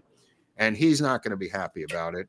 And he's going to issue a statement, which I'll read at the end from the inquest, which we have a copy of, which we'll put up on Locals after the show. The inquest transcript I have in hand. But I wanted to get into some other theories before. This show may go a little long today because of what's going on. Wanted to get into some other theories about the case because there's been a number of books and a lot of information has been put out there. A lot of it is bullshit, and there's stuff that's really confusing. Let's get into just briefly about Mary Jo Kekney, because they said she was a saint and she was a Catholic who taught at this school. People have told me you could be a saint during the day and be a total party animal at night. Right. So it doesn't matter how Catholic you are during the day. She had a roommate. This just to fill this in detail that nobody else is going to have except this show. She had a roommate when she lived in D.C. She worked for, like I said, she worked for Senator Smathers, George Smathers out of Florida. George Smathers was close to the Kennedy clan. He was a Democrat, liberal Democrat out of the state of Florida. She was one of his secretaries. She roomed with a chick named Nancy Carroll Tyler in D.C. Here's Nancy Carroll Tyler. And you say, well, who is Nancy Tyler? I think you might have another picture of her. Nancy Carroll Tyler, this is her taking the fifth in a hearing that I'm going to explain in a second. Nancy Carroll Tyler, her roommate, was one of the Bobby Baker girls. Bobby Baker famously ran the Hunley's happy now. Bobby Baker ran the Quorum Club. And he also ran out of Ocean City, Maryland, the Carousel Motel Strip, which we've talked about in numerous episodes before. May 9th, 1965, something will happen there. But the Carroll Arms Hotel ran the Quorum Club, and this was a glorified upscale bordello. And this is what Bobby Baker and LBJ had concocted. And Bobby Baker and LBJ, Bobby Baker specifically, was being investigated by RFK. RFK was getting information from somebody named Mary Jo Kekney. Mary Jo Kekney was feeding RFK information. Bobby Baker was getting information to LBJ through Nancy Carroll Tyler, shown here, Bobby Baker and LBJ. This was little LBJ, Bobby Baker. He was the fixer for LBJ in the Senate. These two girls. And yes, we do have an episode on Bobby Baker. Yeah, you could look at this, but the connection between the girls is really what I've been getting at in this little segment here. Baker knew because he had all this information because Tyler was the roommate to Mary Jo Kekney. RFK wanted George Smathers to replace LBJ for the second term of his brother. That's what was going on. And LBJ knew about the Smathers replacement from Nancy Carroll Tyler, who got the information from Mary Jo Kekney. Mary Jo Kekney was now in a very vulnerable position. And you say, well, what about Nancy Carroll Tyler? Oh, she was vulnerable, my friend. In fact, on May 9th, 1965, in a small plane, she will fly over the Carousel Motel Strip in Ocean City, Maryland, with a guy who takes the small plane and directs it directly into the ocean, killing both of them. Right there outside of Ocean City, Maryland, right into the ocean. So she dies in an ocean grave in 1965, 3 years before Mary Jo Kekney. Now you say, well, that could be a coincidence. Things happen. I don't know. She leaves George Smathers' office to become a secretary for RFK. This is soon afterwards, and she becomes, in 1967, leaves Smathers, with Smathers' permission, into the RFK and becomes one of the Boiler Girls. Okay. The Smathers? Yes. Yes. A very famous, revered senator. He'll be linked to Judith Vary Baker later on because he gets that's right, third base, because she got a letter from him saying you're a brilliant science student. So Smathers is linked to a lot of stuff. But the Quorum Club in the Carroll Arms Hotel is legendary. And the reason I mention this is because if you're the roommate to the top girl, and she had been Loudoun County beauty queen, Nancy Carroll Tyler. She was stunning. She was out of Tennessee. We had discussed Loudoun County before. And this was the crew that the nun-like Mother Teresa, Mary Jo Kekney, was rolling with, just so you know. Now, there's also this Rosemary Keogh. If you could show a picture of Rosemary Keogh with that pocketbook, we can talk about Rosemary Keogh. You showed the picture with it. There's a picture of there. And I told the ladies to remember that pocketbook. That pocketbook will be discovered on the front seat of Ted Kennedy's Oldsmobile by John Farrar, the scuba diving rescue head of the fire department, when he dives down there. In that pocketbook is the ID, the Senate pass, because she also worked in the United States Senate, Rosemary Keogh. She had her United States Senate employment pass in there. She had her makeup, her toiletry, her keys to the room of the motel, and she had her driver's license. So the chief of police believes that the dead girl in the car is Rosemary Keogh, and rightfully so, Sure, because her pocketbook is there. Now, where is the pocketbook of Mary Jo Kekney? It's back at the party house. Why would she leave without her pocketbook? Because she thought she was coming back. She was gone down to Lover's Lane, or as Ted Kennedy said, we were going to go for a midnight swim, quote unquote, whatever that euphemism is. She did not have her pocketbook. But Rosemary Keogh said she was in the car earlier that night. Nobody saw in that car. And she said she went into town to get a transistor radio. It's a crock of shit. She wasn't in that car, but she was in that car. The question is, did the car contain two women? And if you go back to the Lover's Lane testimony of Deputy Sheriff Look, he said there was a guy in the driver's seat, a girl in the passenger seat, and somebody in the back seat. Whoa. And the plot thickens. You bet your ass the plot thickens. Here we go. The situation becomes a little bit awkward because the Kekneys now talk to Farrar, the scuba diver, who explains to them and shows them his sketches, and they begin to turn on Teddy Kennedy. All they want is answers, and they keep saying this, all we want is answers. And the nation's media will not let up on this. They stay on it. Now you say to yourself, who is Albert S. Patterson? Albert S. Patterson was a man contacting Senator Stennis out of Mississippi. He was a guy who shows up and begins investigating the case on his own. Albert S. Patterson will interview numerous people and begin to get evidence of the case. He shows up the next day out of Washington, D.C. There's an FBI file on Albert S. Patterson. And Patterson begins to get photos and evidence and testimony on his own for his boss. Albert S. Patterson is not a real person.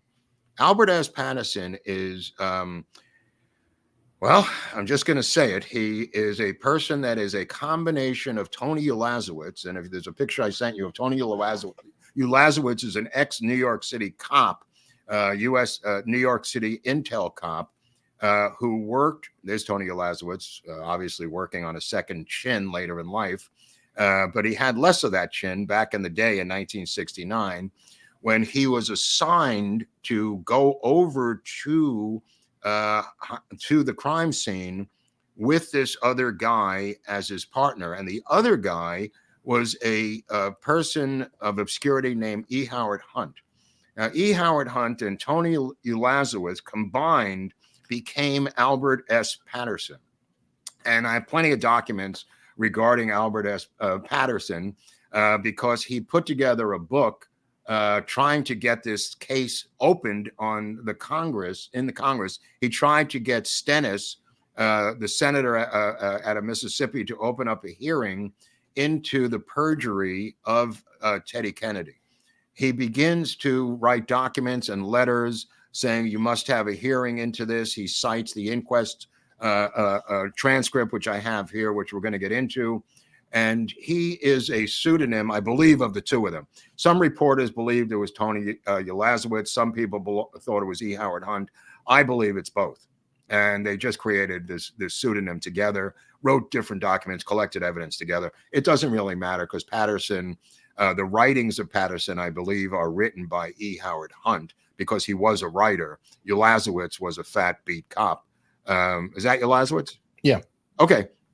I don't know if you have a picture of Hunt, but it doesn't really matter because everyone knows what Hunt looks like. So anyway, so you got Teddy pleading guilty.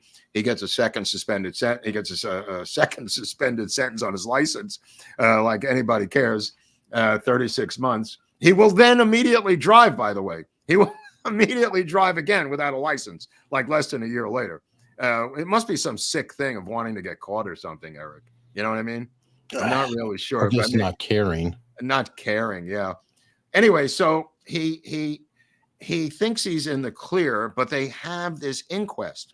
The inquest is so bizarre. To this day, nobody can explain this inquest. It's run by Judge Boyle. Judge Boyle says that Teddy Kennedy will be the first witness in the inquest. Nobody will be allowed inside. There will be no legal proceedings. There will be no interrogation of witnesses. There will be no documents. There will be no media. Everything will be secret like a grand jury. It's the most bizarre. There's E. Howard Hunt. That's a great photo of Hunt. That's about now Hunt goes in disguise, by the way.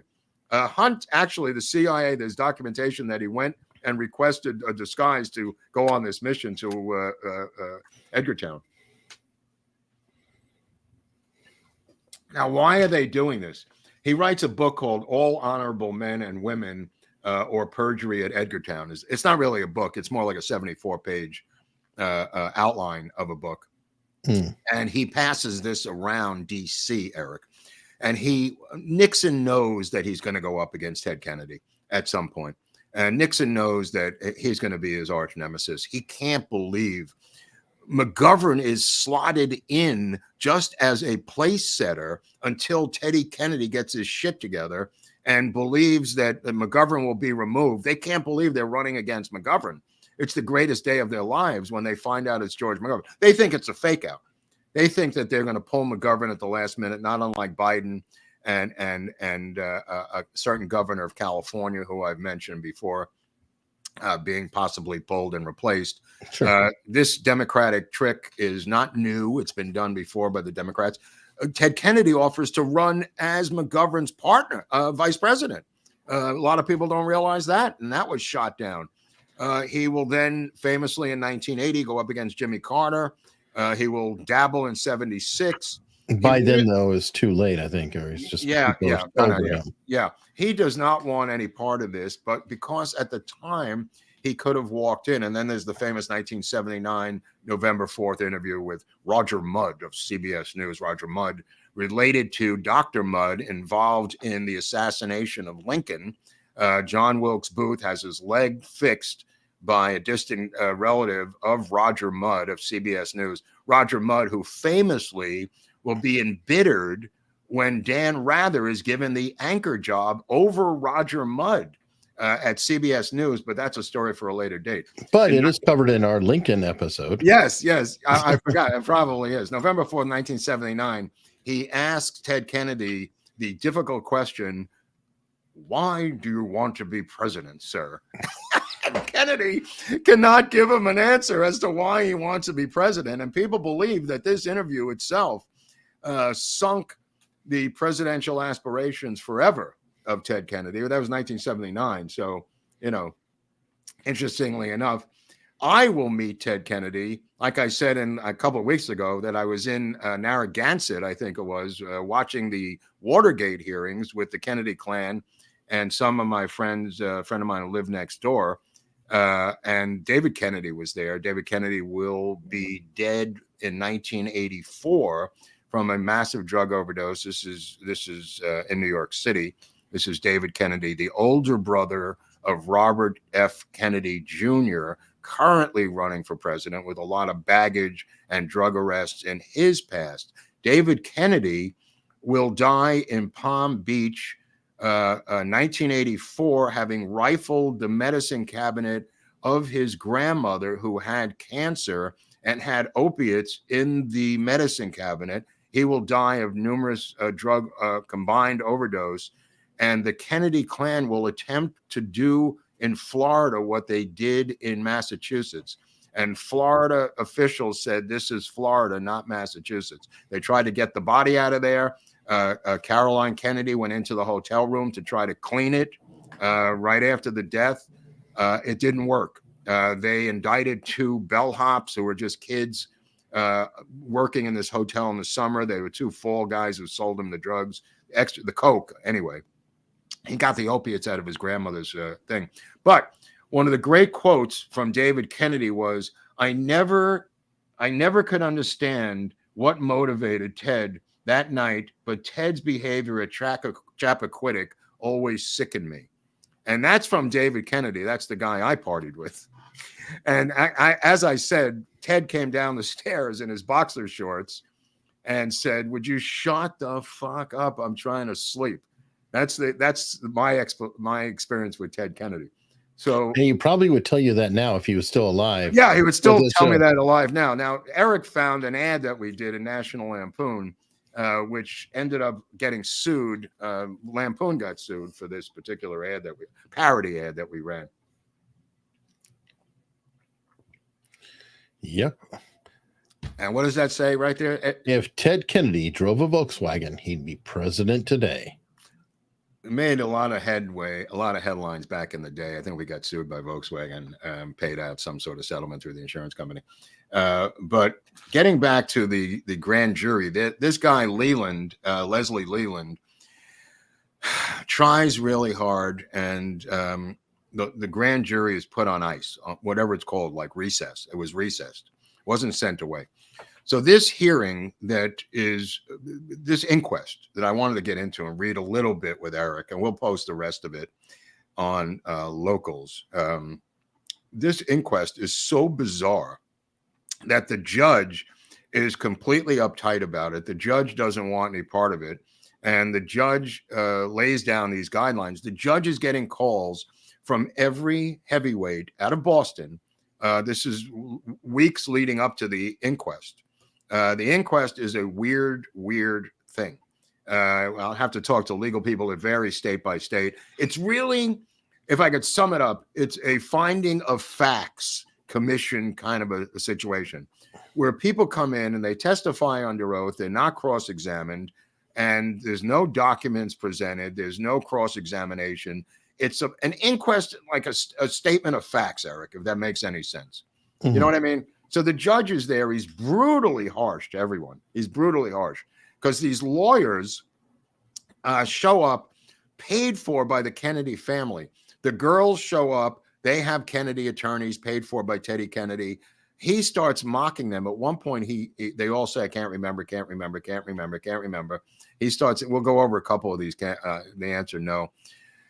And the judge just says, why don't you just go back to your girlfriends, get out of here? You know, I mean, it's kind of an interesting friction that he has with some of the witnesses because he knows he's being snowed. The judge knows he's being bullshitted too. But let me just backtrack on some of these theories before we move on to the transcript, which we'll do last. Nobody knows why Keogh's pocketbook was in that car. Nobody knows why Mary Jo Kekney's pocketbook was still in the house. Here's what I figured out, and here's what I know, despite what we just told you. Teddy Kennedy got out of that car, and he was scared because he didn't want the cops following him. He jumped back in, took off down that road, went off the bridge into the drink. Because that cop he thought the cops were coming to catch him in the car drunk with a girl. Okay. He backs up, floors it, goes down the road. Now, what time is that? We know what time it was because it was 12:45 in the morning. Why do we know that? Because Deputy Sheriff Look was there at 12:45. He was working up until that time at the yacht club. And he went on duty at 12:30 and he sees the car at 12:45 roughly. This throws the entire timeline out of whack for Teddy Kennedy, throws it out the window. Now, what happens? He drives off the drink at 12:45 into the drink, right? Where does Teddy Kennedy go?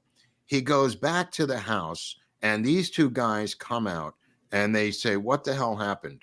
And he says, I drove the car into the drink. There may be a dead Mary Jo. Gargan and Markham, as sworn attorneys, do not want to break the law. What they do is they row Teddy Kennedy, or motorboat Teddy Kennedy, across. He didn't swim across. It's a crock of shit. They motorboat Teddy Kennedy around 2 a.m. across the water body to the other side, where he goes to his hotel room and establishes the alibi at 2:30 with the manager of the hotel. They then motorboat back across. They go back to bed, wake up in the morning at 8 o'clock in the morning, 7:30. They go to the boat, to the sunken car. They dive in at 7 o'clock, 7:30 in the morning. The two guys, Gargan and Markham. They dive in at 7:30, 8 o'clock in the morning. They then take a boat across again to the other side, where they confront Kennedy in his room. That was the confrontation that you saw in the movie. He didn't swim across. They took a motorboat with him across. So they said that he swam across to avoid covering up the crime and jeopardizing their legal careers. They were trying to distance themselves from Teddy Kennedy legally. They then go back to the house. They tell them to clean up the house, which they do. They then tell the girls to go back and get their stuff and get out of the room. When the girls get back to their rooms on the other side, they take the ferry over. They get a call in the room, and it's Chief Arena. And Chief Arena gets Keogh on the phone, and he says, "I have your pocketbook here." And she goes, blah, blah, blah, blah. She's talking to people in the room. She sends over Charles Treader or Raymond LaRosa to get the pocketbook. They might have been LaRosa. The chief never questions her, and she gets her pocketbook back and flees the island. These were witnesses involved in the crime. They flee at the direction of Gargan and Markham, who don't want to be given credit for asking them to flee, because it's kind of a crime, Eric. They're really tampering with witnesses. Yeah, or obstructing justice. They're obstructing justice, but he's doing this, Gargan, and reluctantly, quite reluctantly. And he now tells Teddy what he's got to do. He's got to write the police report, which he does. He writes this incredible cock and bull story. It takes him over an hour to concoct it. The situation was that she was in the car, Keogh, and how she got out, we don't know. Why Chappaquiddick could not get out. Some people, she was almost she had a 0.09 alcohol level. She was almost legally drunk herself. I don't know if she was passed out in the back seat. How she got in the back seat, nobody knows. How Keogh got out of the car, we don't know. How Teddy got out of the car, we don't know. How this fat bastard escaped through a 26-inch window, we don't know. But the car was tilted on the side where he could have gotten out that straight up. So he could have escaped through that window. He never dove in again. He never tried to rescue her. That's a crock of shit. They added that on. They put that in the TV address. It's not in the original police report. The reason we know he lied over 20 times is it's not in the original police report. This is all documented also by Albert S. Patterson's for ammunition for Nixon. And even if it's to keep Teddy on ice politically, it's not for blackmail. They do release certain things to the media, which is what E. Howard Hunt is doing. This will lead to various theories that don't die about him murdering Chappaquiddick. These theories would not die. But this is the meddling and the genius of these brain trusts of the Kennedys, who come up with this legal jigsaw puzzle that can neither be solved nor unraveled. This is not random conspiracy theory. These guys, the best and the brightest, as David Halberstam called them, came up with this plan, this story, Eric, because the story that they came up with cannot be legally unraveled, cannot be unraveled as a story, and has left him in no legal jeopardy. I mean, it is a brilliant, brilliant story. Whether you buy it or not, it is held up for over 50 years, the original story. It doesn't make sense. There's loopholes. It's the best they could do at the time. Especially with him opening his mouth and writing a statement and doing all these things. Well, he had to write a statement. There was no way he could leave that police station. So he was not wrong in doing that. That's why he took an hour and a half to write that statement. There was no way he had to be in the police station and writing something, and he couldn't hold him. He said, I'm going to let you go. I don't want to hold you here, Senator, because he's kind of beholden to him. But anyway, this story is held up for a long time, and there's a lot of people who don't buy it. And, one of them was, like I said, Liz Trotter out of NBC News and the New York Times, and eventually the Spotlight team out of Boston, which will later be featured in the Spotlight movie, which I highly recommend, with Michael Keaton. This group of investigative reporters out of Boston who work for the newspaper there, they come up with the same thing I came up with, that this is a crock of shit and other people were involved in the cover-up, and he didn't swim across the bay, and he didn't dive in 6 or 7 times. She did die in the car. Was she rubbed out? Did she know too much? In terms of being the roommate to Nancy Carroll Tyler, who met an untimely death in 1965. I don't know. The girls fled. When they turned up to this inquest, they were all on the same page. And if you turn to page 8 of the inquest transcript somehow, Eric, we could start on page 8. The bottom of page 8, you'll see where it says, this is the Q is the district attorney Denise, and the A is Teddy Kennedy. Hold on. Okay. I've got blank pages here. Okay. See if I've got another copy. That's very weird. Let's see. I only get through page 4, so I don't know what's going on with this. Okay, well, I'll just read I'll just read a little bit about it. Yeah. This is the first witness in the inquest, which is he's covering the same type of story that we were talking about. He says, this is the district attorney, and do you know how many times it was used in these efforts? Kennedy, it would be difficult for me to estimate. I would think probably 15 to 20 minutes of him diving into the drink.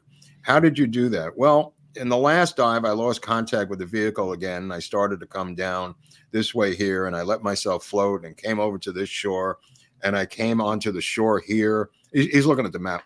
And I sort of crawled and I staggered up someplace in here and was very exhausted and spent on the grass. On the west bank of the river? Yes. As indicated by that chart? Yes, that's correct. And how long did you spend resting? Well, I would estimate probably 15 to 20 minutes trying to get I was coughing up the water and I was exhausted. And I suppose the best estimate would be 15 to 20 minutes. Now, did you say earlier you spent 15 to 20 minutes trying to recover Miss Chappaquiddick? That is correct. And you spent another 15 to 20 minutes recovering on the west side of the river. That is correct. Now, following your rest period, Senator, what did you do after that? Well, you may remain seated. All right. After I was able to regain my breath, I went back to the road and I started down the road, and it was extremely dark and I could make out no forms or shapes or figures. And the only way that I could even see the path of the road was looking down the silhouettes of the trees on the two sides, and I could watch the silhouette of the trees on the two sides. And I started down, walking, trotting, jogging, stumbling as fast as I possibly could. Did you pass any houses with lights on? Not to my knowledge, never saw a cottage with a light on. Now, there were houses with lights on. This is a man in a blackout being told what to say. He's in an alcoholic blackout. When it happened, he'd been in alcoholic blackouts before. He had 3 or 4 rum and cokes with the regatta winning team. He had a bunch of rum and cokes at the party. He had been drinking all day since the morning, nonstop, rum and cokes, rum and cokes, rum and cokes, rum and cokes. He's in a blackout. He doesn't remember. When he came to the house, he says, when I came up to the cottage, there was a car parked there, a white vehicle. I came up to the back of the vehicle. I saw Ray LaRose at the door. I said, Ray, get me Joe, which we discussed. He goes, how do you recall what particular time this is now when the 3 of you were at the house? And his answer was, I think it was 12:20, Mr. Denise. I believe that. I looked at the Valiant's clock and believed that it was 12:20. There's a problem there. That model Valiant did not have a clock, Eric. So there's happens. Yeah, I hate when that happens. There was no clock on the dashboard of that Plymouth Valiant. That's kind of sad. There's just a couple of tidbits here. Do you have any idea what time you arrived at the Shireton Inn? I would say sometime before 2 a.m. Can you tell us how great a distance you swam when you left the ferry slip? I left just adjacent to the ferry slip here, I would say on the north side, and I was swept down for, say, a number of yards and then across. I don't think I can estimate in terms of yardage. And he talks about his clothing being wet. Do you recall at this time the condition of their dress? Now, this is the dress of Gargan and Markham. When Gargan and Markham show up, they're dripping wet because they had just jumped in the water at 8 a.m., not at 11:30 at night. That entire 11:30 at night bullshit story did not happen. It happened at 8 a.m. in the morning, Eric, because nobody, and I don't care who you are, if you're an attorney, a United States attorney, and another Boston attorney could sleep that night knowing that woman was in that car dead. No way. There's no way Markham, in my opinion, and Gargan could have gone back to that party knowing that there was a dead woman in that car. They found that dead woman at 8 o'clock in the morning when they went to that. That does make more sense. I think they would have. I think one of them even would have anonymously called. Yes, it in. There's something going on, or whatever. It's impossible. It's absolutely impossible. They're trying to distance themselves from being legally linked to him. That's for sure. So they're doing their best they can to help him with his bullshit story, but they're not going to stick their necks out. And in fact, after it's over, Gargan leaves the Kennedy clan, never speaks to Teddy again. And how do we know this? Because if you read a book called Senatorial Privilege, which is one of the best books on the market, it was written by a guy named Leo D'Amour. And Leo D'Amour's source for the book is Jo Gargan. And why does Jo Gargan tell the truth? Because Jo Gargan joined an organization called Alcoholics Anonymous, and he said, I couldn't live with myself anymore. I was an alcoholic when this happened, and I have to clear my conscience. And that's what one of the best books on the case is D'Amour's book. Now, D'Amour, all of a sudden in 1995, he says to his son, I'm investigating a subject for another book. And if anything happens to me, there's a tin box under my bed. And I want you to take that tin box. There's documents in there. And I want you to do what it says in the tin box. A week later, D'Amour was found dead with a gunshot wound to his head. And he was investigating Mary Pinchot Meyer, the mistress of JFK. And that book was supposed to come out. And when his son went to find the tin box, it was gone. It was gone. And so was his father. Wow. Yeah, that's the author of Senatorial Privilege. He got his payback in 1995, my friend. Phew. Now, I'll tell you something else. And I'll just read the end of this in a second. But what happens is Ted Kennedy, when he's not running, begins to work behind the scenes of Watergate. He is the mastermind. We'll get into this with Jeff Shepard, the Nixonologist, who is going to tell us in his book and in his interview with us how Ted Kennedy masterminded behind the scenes his evil Watergate manipulations against Nixon. That's what Kennedy does. He can't run for president, and he's going to manipulate Nixon and get him out of office. And he's successful in doing that. This incredibly damaged, morally damaged man now comes after Nixon with Watergate. And like somebody said, nobody drowned at Watergate. Kennedy will make incredible statements in the Senate about Nixon and Watergate that could have been about himself. Could have been about himself. But that's why I wanted to do the episode, because Ted Kennedy and Chappaquiddick is the link from JFK also to Nixon. And it also covers a lot of stuff that we've been covering in contemporary pop culture, i.e. Baldwin, in a lot of ways. And I just want to tell you what happens at the end of this thing, because the guy who's the judge who is busting balls and really seems to not be on the side of the prosecutor in this case, issues a statement at the end of his report. He issues a report. This is the judge in the case, who is Judge Boyle. Here's Judge Boyle. And I'll just give you some of the highlights of what Boyle writes. And everybody thought Boyle was in the tank for the Kennedys. And apparently not. Because at the very end, he says, I find the following facts. This is him. Kennedy was the host and mainly responsible for the assembly of the group in Edgerton. B, Kennedy was rooming at Shireton with Gargan, his cousin and close friend of many years. C, Kennedy had employed Crimmins as chauffeur for 9 years and rarely drove himself. Crimmins drove Kennedy on all other occasions herein set forth and was available at the time of the fatal trip. That is true. Crimmins offered to drive him. D, Kennedy told only Crimmins that he was leaving for the Shireton and requested the car key. E, the young women were close friends, were on Martha's Vineyard for a common purpose as a cohesive group, staying together at Katama Shores, also known as the Dunes. F, Chappaquiddick roomed with Newberg, the latter having in her possession the key to their room. G, Chappaquiddick told no one other than Kennedy that he was leaving for Katama Shores and did not ask Newberg for the room key. H, Chappaquiddick left her pocketbook at the cottage when she drove off with Kennedy. I, it was known that the ferry ceased operation around midnight and special arrangements must be made for a later trip.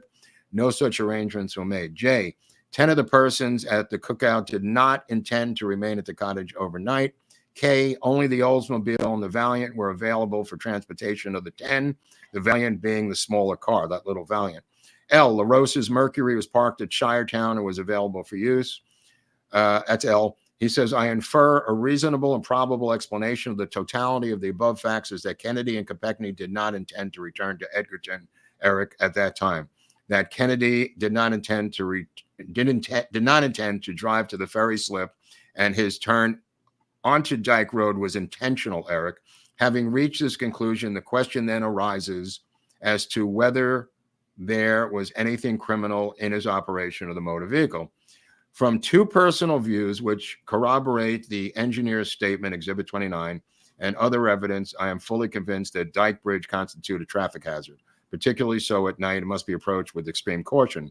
A speed of even 20 miles per hour, it was later estimated to be 40, by the way, Eric, as Kennedy testified to, operating a car as large as this Oldsmobile, would at least be negligent and possibly reckless. If Kennedy knew of this hazardous operation of the vehicle, constituted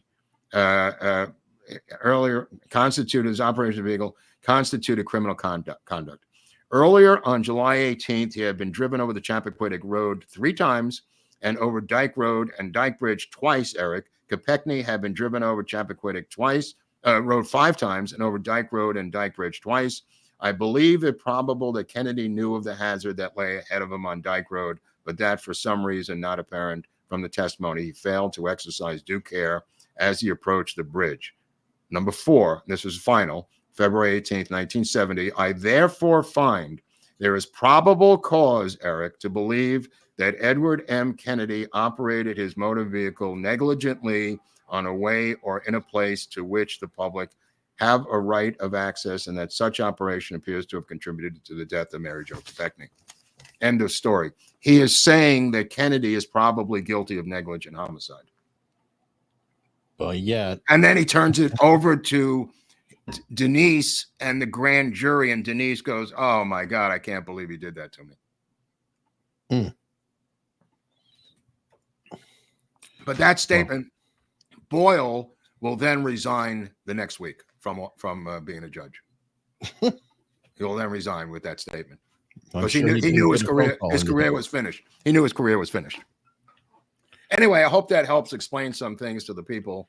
I'm about done. There's more to it, but by the way, so I will put senatorial privilege up on locals for. Oh yeah, just so you know, these are some of the books that your JFK book fund has purchased just on this subject.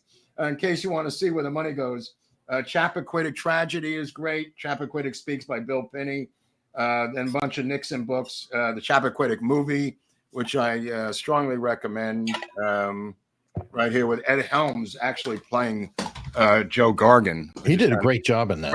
Great job. Very little wrong with that movie, other than the stuff that we're telling you as side stuff. Yeah, obviously, there's a lot more to it. All right. Well, we've got a lot of super chats have come in. Let's go through some of these. David Dearman, member of 6 months, said this should be good. So one of the free messages. And then we picked up SJW as a new member. Should I be scared? I hope it's not a social justice warrior, because we're not super happy with them. Gerald Gernot, new member. Thank you.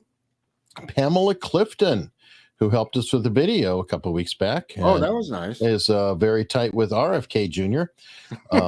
Hello. Well, maybe he knows. Happy I mean, Tuesday to you. He keeps talking about how much influence his uncle played in his life. He reveres Teddy Kennedy, and I mean, the lion of the Senate. He has gone out of his way to bend over backwards to kiss his ass. You know, everybody's done that. It's frustrating how they throw hosannas on him. TB rumor has it was a setup. Ted Kennedy was allegedly drugged, and the girl was murdered by somebody else. E. Howard Hunt was also seen in the area. Dude, I've never even heard that in any book that I've read, and I've read most of the major books. I've never even heard that. Bob Tranquilli, thanks for the education and entertainment. Thank you. Kim Upperman, they did a lobotomy on one of the Kennedy sisters and put it in an institution. There are many rumors as to why. Yes, Aunt Rose Kennedy, right? Yeah, I mean, she was, retarded. I mean, I don't know if that's a rumor. I mean, there was. I thought she was promiscuous, and they put. Well, you know what? That goes with the territory, because I know kids with Down syndrome are. It kind of gets rid of your ability to stop impulse control. Your impulse control, and a lot of their sexuality. We used to play Camp Janed in softball up in Hunter Mountain. They made a documentary about Camp Janed. They were all a lot of Down syndrome kids were there, and it's called Crip Camp on Netflix. I think I'm actually in some footage in the background playing softball called Crip Camp. Very obscure.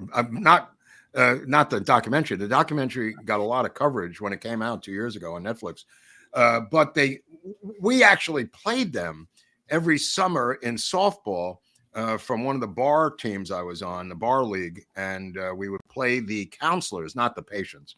We'd play the counselors in softball, but the kids in the stands would begin to take their sexual members out and mount each other from behind or masturbate furiously.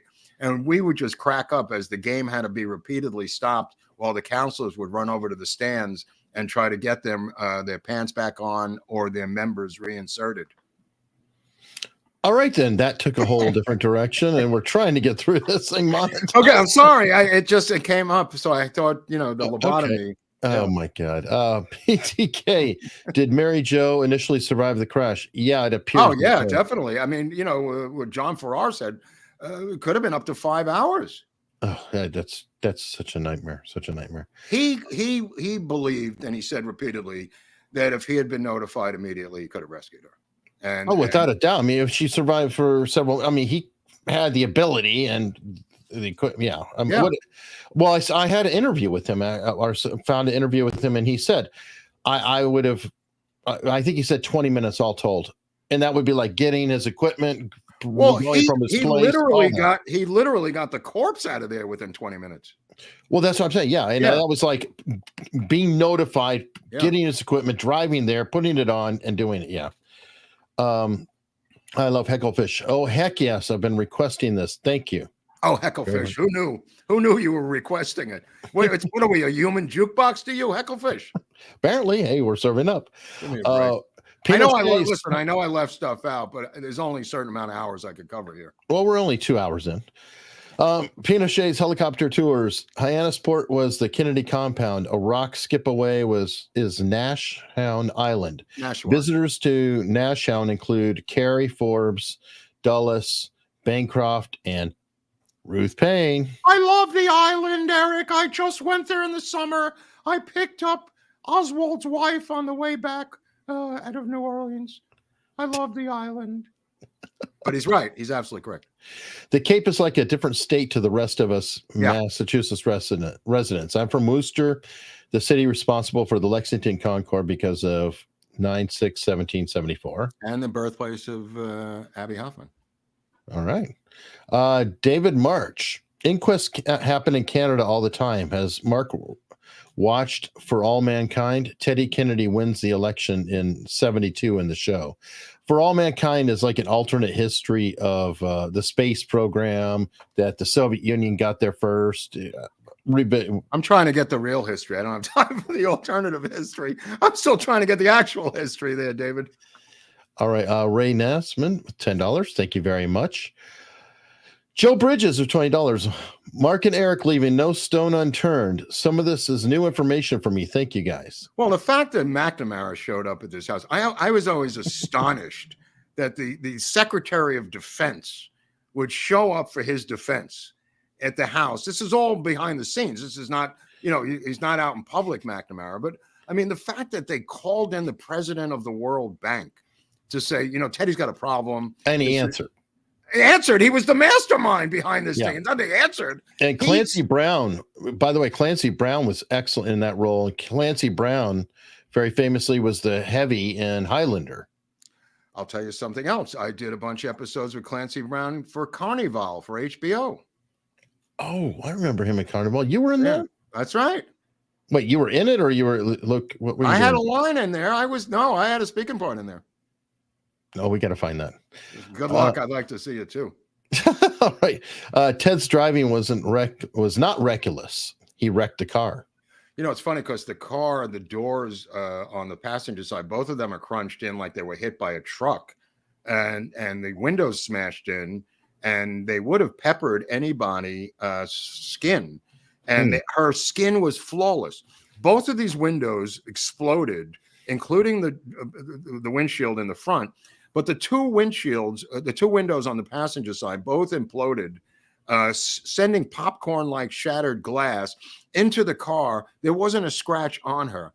And if the chief of police had gotten a chance to interview Rosemary Keogh, it's possible that Keogh's face was riddled with broken glass on the right side of her face.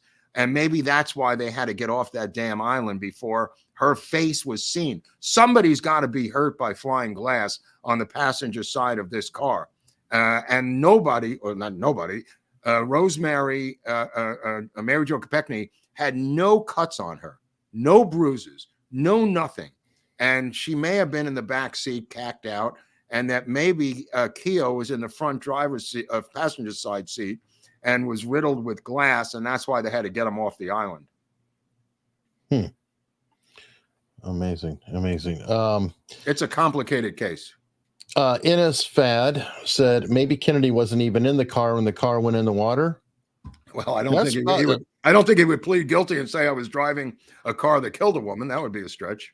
Well, no. But I mean, it's possible if he jumped out. I mean, I don't know. I mean, that's hard to know. There is a theory that she drove herself into the drink by accident.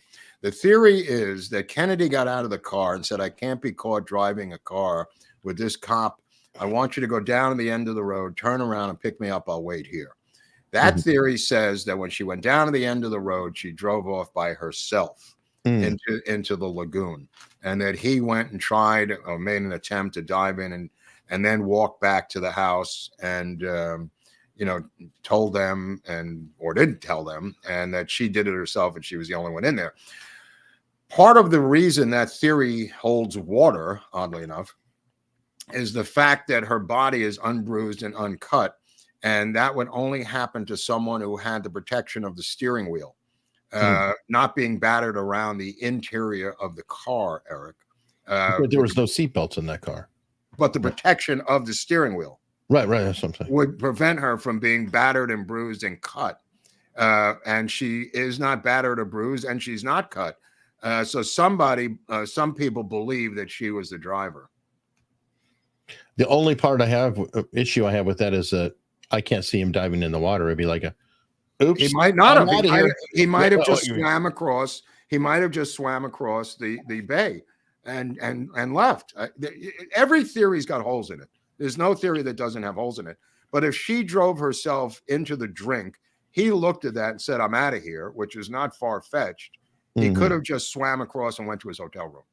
I mean, think about that. That is not far-fetched. And he never went in to look for her. He saw his car with the tail up in the drink because the empty trunk had an air pocket. And he said, fuck this, I'm going home. And he swam across quickly, went to his room, changed out of his clothes, and went to brunch in the morning. Yeah. That is not far-fetched. That is not far-fetched. All of these have him abandoning her in one way or another. Yeah. No, but I think they pieced together the story they pieced together on multiple occasions. The genius of what Ted Sorensen and Goodwin did was made him heroic. And that's what they wanted to do. He heroically swam across, almost drowning. He heroically dove in 7 or 8 times to rescue her. He did a lot of heroic things. And the people in Massachusetts bought it. And kept buying it. The media did not buy it. The media did not buy it. No, the people bought it and they kept voting him in, obviously. I mean, they spoke. The guy kept getting reelected. Yeah. Got some rumble rants in here. Ali Piazza, Untold is more interesting than the gist of the official story. Yeah, I think so. Sure. I think so. Fitz Nimitz, the meeting in Alabama was fantastic. Looking forward to seeing you all again. And Viva in Florida. We're still doing well here in, I guess, I don't know which. Montgomery. Okay, Montgomery. Yeah. Okay. If Mark comes back for a visit, I can take him down to our new Whitewater Park. I don't know about that, but I'd like to see the school where Mary Jo Kekney taught in the school. That would be interesting. It's a Catholic school. It's still there, I think. She taught school for a year, elementary school. All right. And then Boya said, bravo, keep up the fight for truth. No tyranny can stand against truth. I just like that Arthur Lyman was involved and his son is Doug Lyman. Okay. Which I knew before. I mean, I knew who Doug Lyman's father was. I just thought it was interesting that they called Arthur Lyman for advice. All right. Well, you know what? Since they brought that up, let's talk about that for a brief moment because we're running so long. Oh, wow. We do have a meetup coming up. Oh, wow. And it is in West Palm Beach. You could talk to me about the rest of this story when you go there, by the way, because there's more to it. At some point, we got to cut it short here and do as much as we can. But if you show up with Eric and I, you could talk about it, right? Yeah. I mean, fill in blanks here, there, whatever. I mean, this is a VIP, and literally we talk to everybody as much as we can. You get all kinds of questions from all directions. Special guest is Viva Fry, the first recipient. Well, he's an award winner. It's not a guest. I mean, he's winning the award. He's winning the award. He's a guest. He's there. It's all about Viva. It's our meetup, but the man of the hour is Viva Fry. Yeah, somebody said to me, she goes, has Viva ever been on your show on Twitter? I said, yeah, he's been on a million times. She said, would you mind giving me all the links? I said, go fuck yourself. Go look for yourself. I'm going to dig out links for you, Aviva. How many times has he been I'm sure you said it really nicely. You just said, oh, no, I was really harsh. Of course you were. Thank you. How many fans that she was like, I just wanted to know. When they ask me to do stuff, even my significant others say, let them Google this shit themselves. You're not their slave, which is not even an exaggeration. They want me to do stuff where they can't get off their fat ass and Google something. Well, I get that. And I know they want to know, can you provide sources? Mark, can you give me every book? Give me a break. What was the page number? And I can't. I know I could be harsh, but I could be very nice too. You know, but oh God. I just don't suffer fools gladly. Is that a crime? Some people don't quite realize, and they might be more. They might have impulse control problems. So anyway, I know, but I'm not their therapist. All right, what do you got here for frick's sake? Get over it. You know what? This guy's right. I mean, it's driving me freaking crazy. You know, I mean, it's annoying to see 109 for 7 months, 108 for 12 months. I don't have long to live. If you could subscribe to this goddamn channel, it wouldn't kill you. You know what I mean? Some people have very nice lives after they subscribe. Some people meet untimely deaths. I understand that. But it's just a coincidence. Just doesn't mean because you subscribe, you're going to meet an untimely death, Eric. And even if you do, the subscription's still there. It's still there, even in the afterlife. Don't you want something to represent you when you leave? They could go through your life and say, look at this. The guy subscribed to America's Untold Stories. That's righteous. It's legacy. His legacy. He was a subscriber. And Stephen McMahon saying, is Kehoe alive? I think she is. Wait, you're talking about Rosemary? Yes, I think she's alive. Yes, she did an interview. I want to say like 5 years ago. She looked pretty healthy to me. Yeah, I don't know how. I mean, they're like 25 in 1969. So do the math. Yeah. It's not like, but they're getting up there. I mean, it's like, let me tell you something. This is a little later than every one of these bitches got huge jobs, and I think they never could have gotten these huge jobs on their own. I think it was a payoff to shut the F up. They never spoke. Never did they ever speak out about this. And I didn't want to bore you with the transcript, but each of them testifies before Judge Boyle, essentially saying the same exact thing.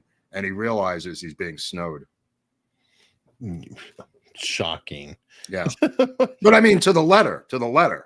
Right. Yeah. They were rehearsed, and it's just not even a court case. This is an inquest. Yeah, definitely. All right, so now we are going to shift to locals, the same place that I will be putting up senatorial privilege later. The inquest will go up there later. And make sure it's not the blank pages. Don't put up the blank pages. Put up. No, I found a clean copy. Okay. We always follow Oswald over to locals. And by the way, if you like Oswald, there is literally links to merch in the description. And Oswald is very popular, much more popular than the pedestrian Groubert. And if you want to donate to the book fund, nobody's going to stop you, because books are my new crack. I have to have books, and people donate, and I'll read their names on Friday. All right. So everybody, we're going to head over now for a few to answer some tips that are over there, some other comments, and I hope you join us.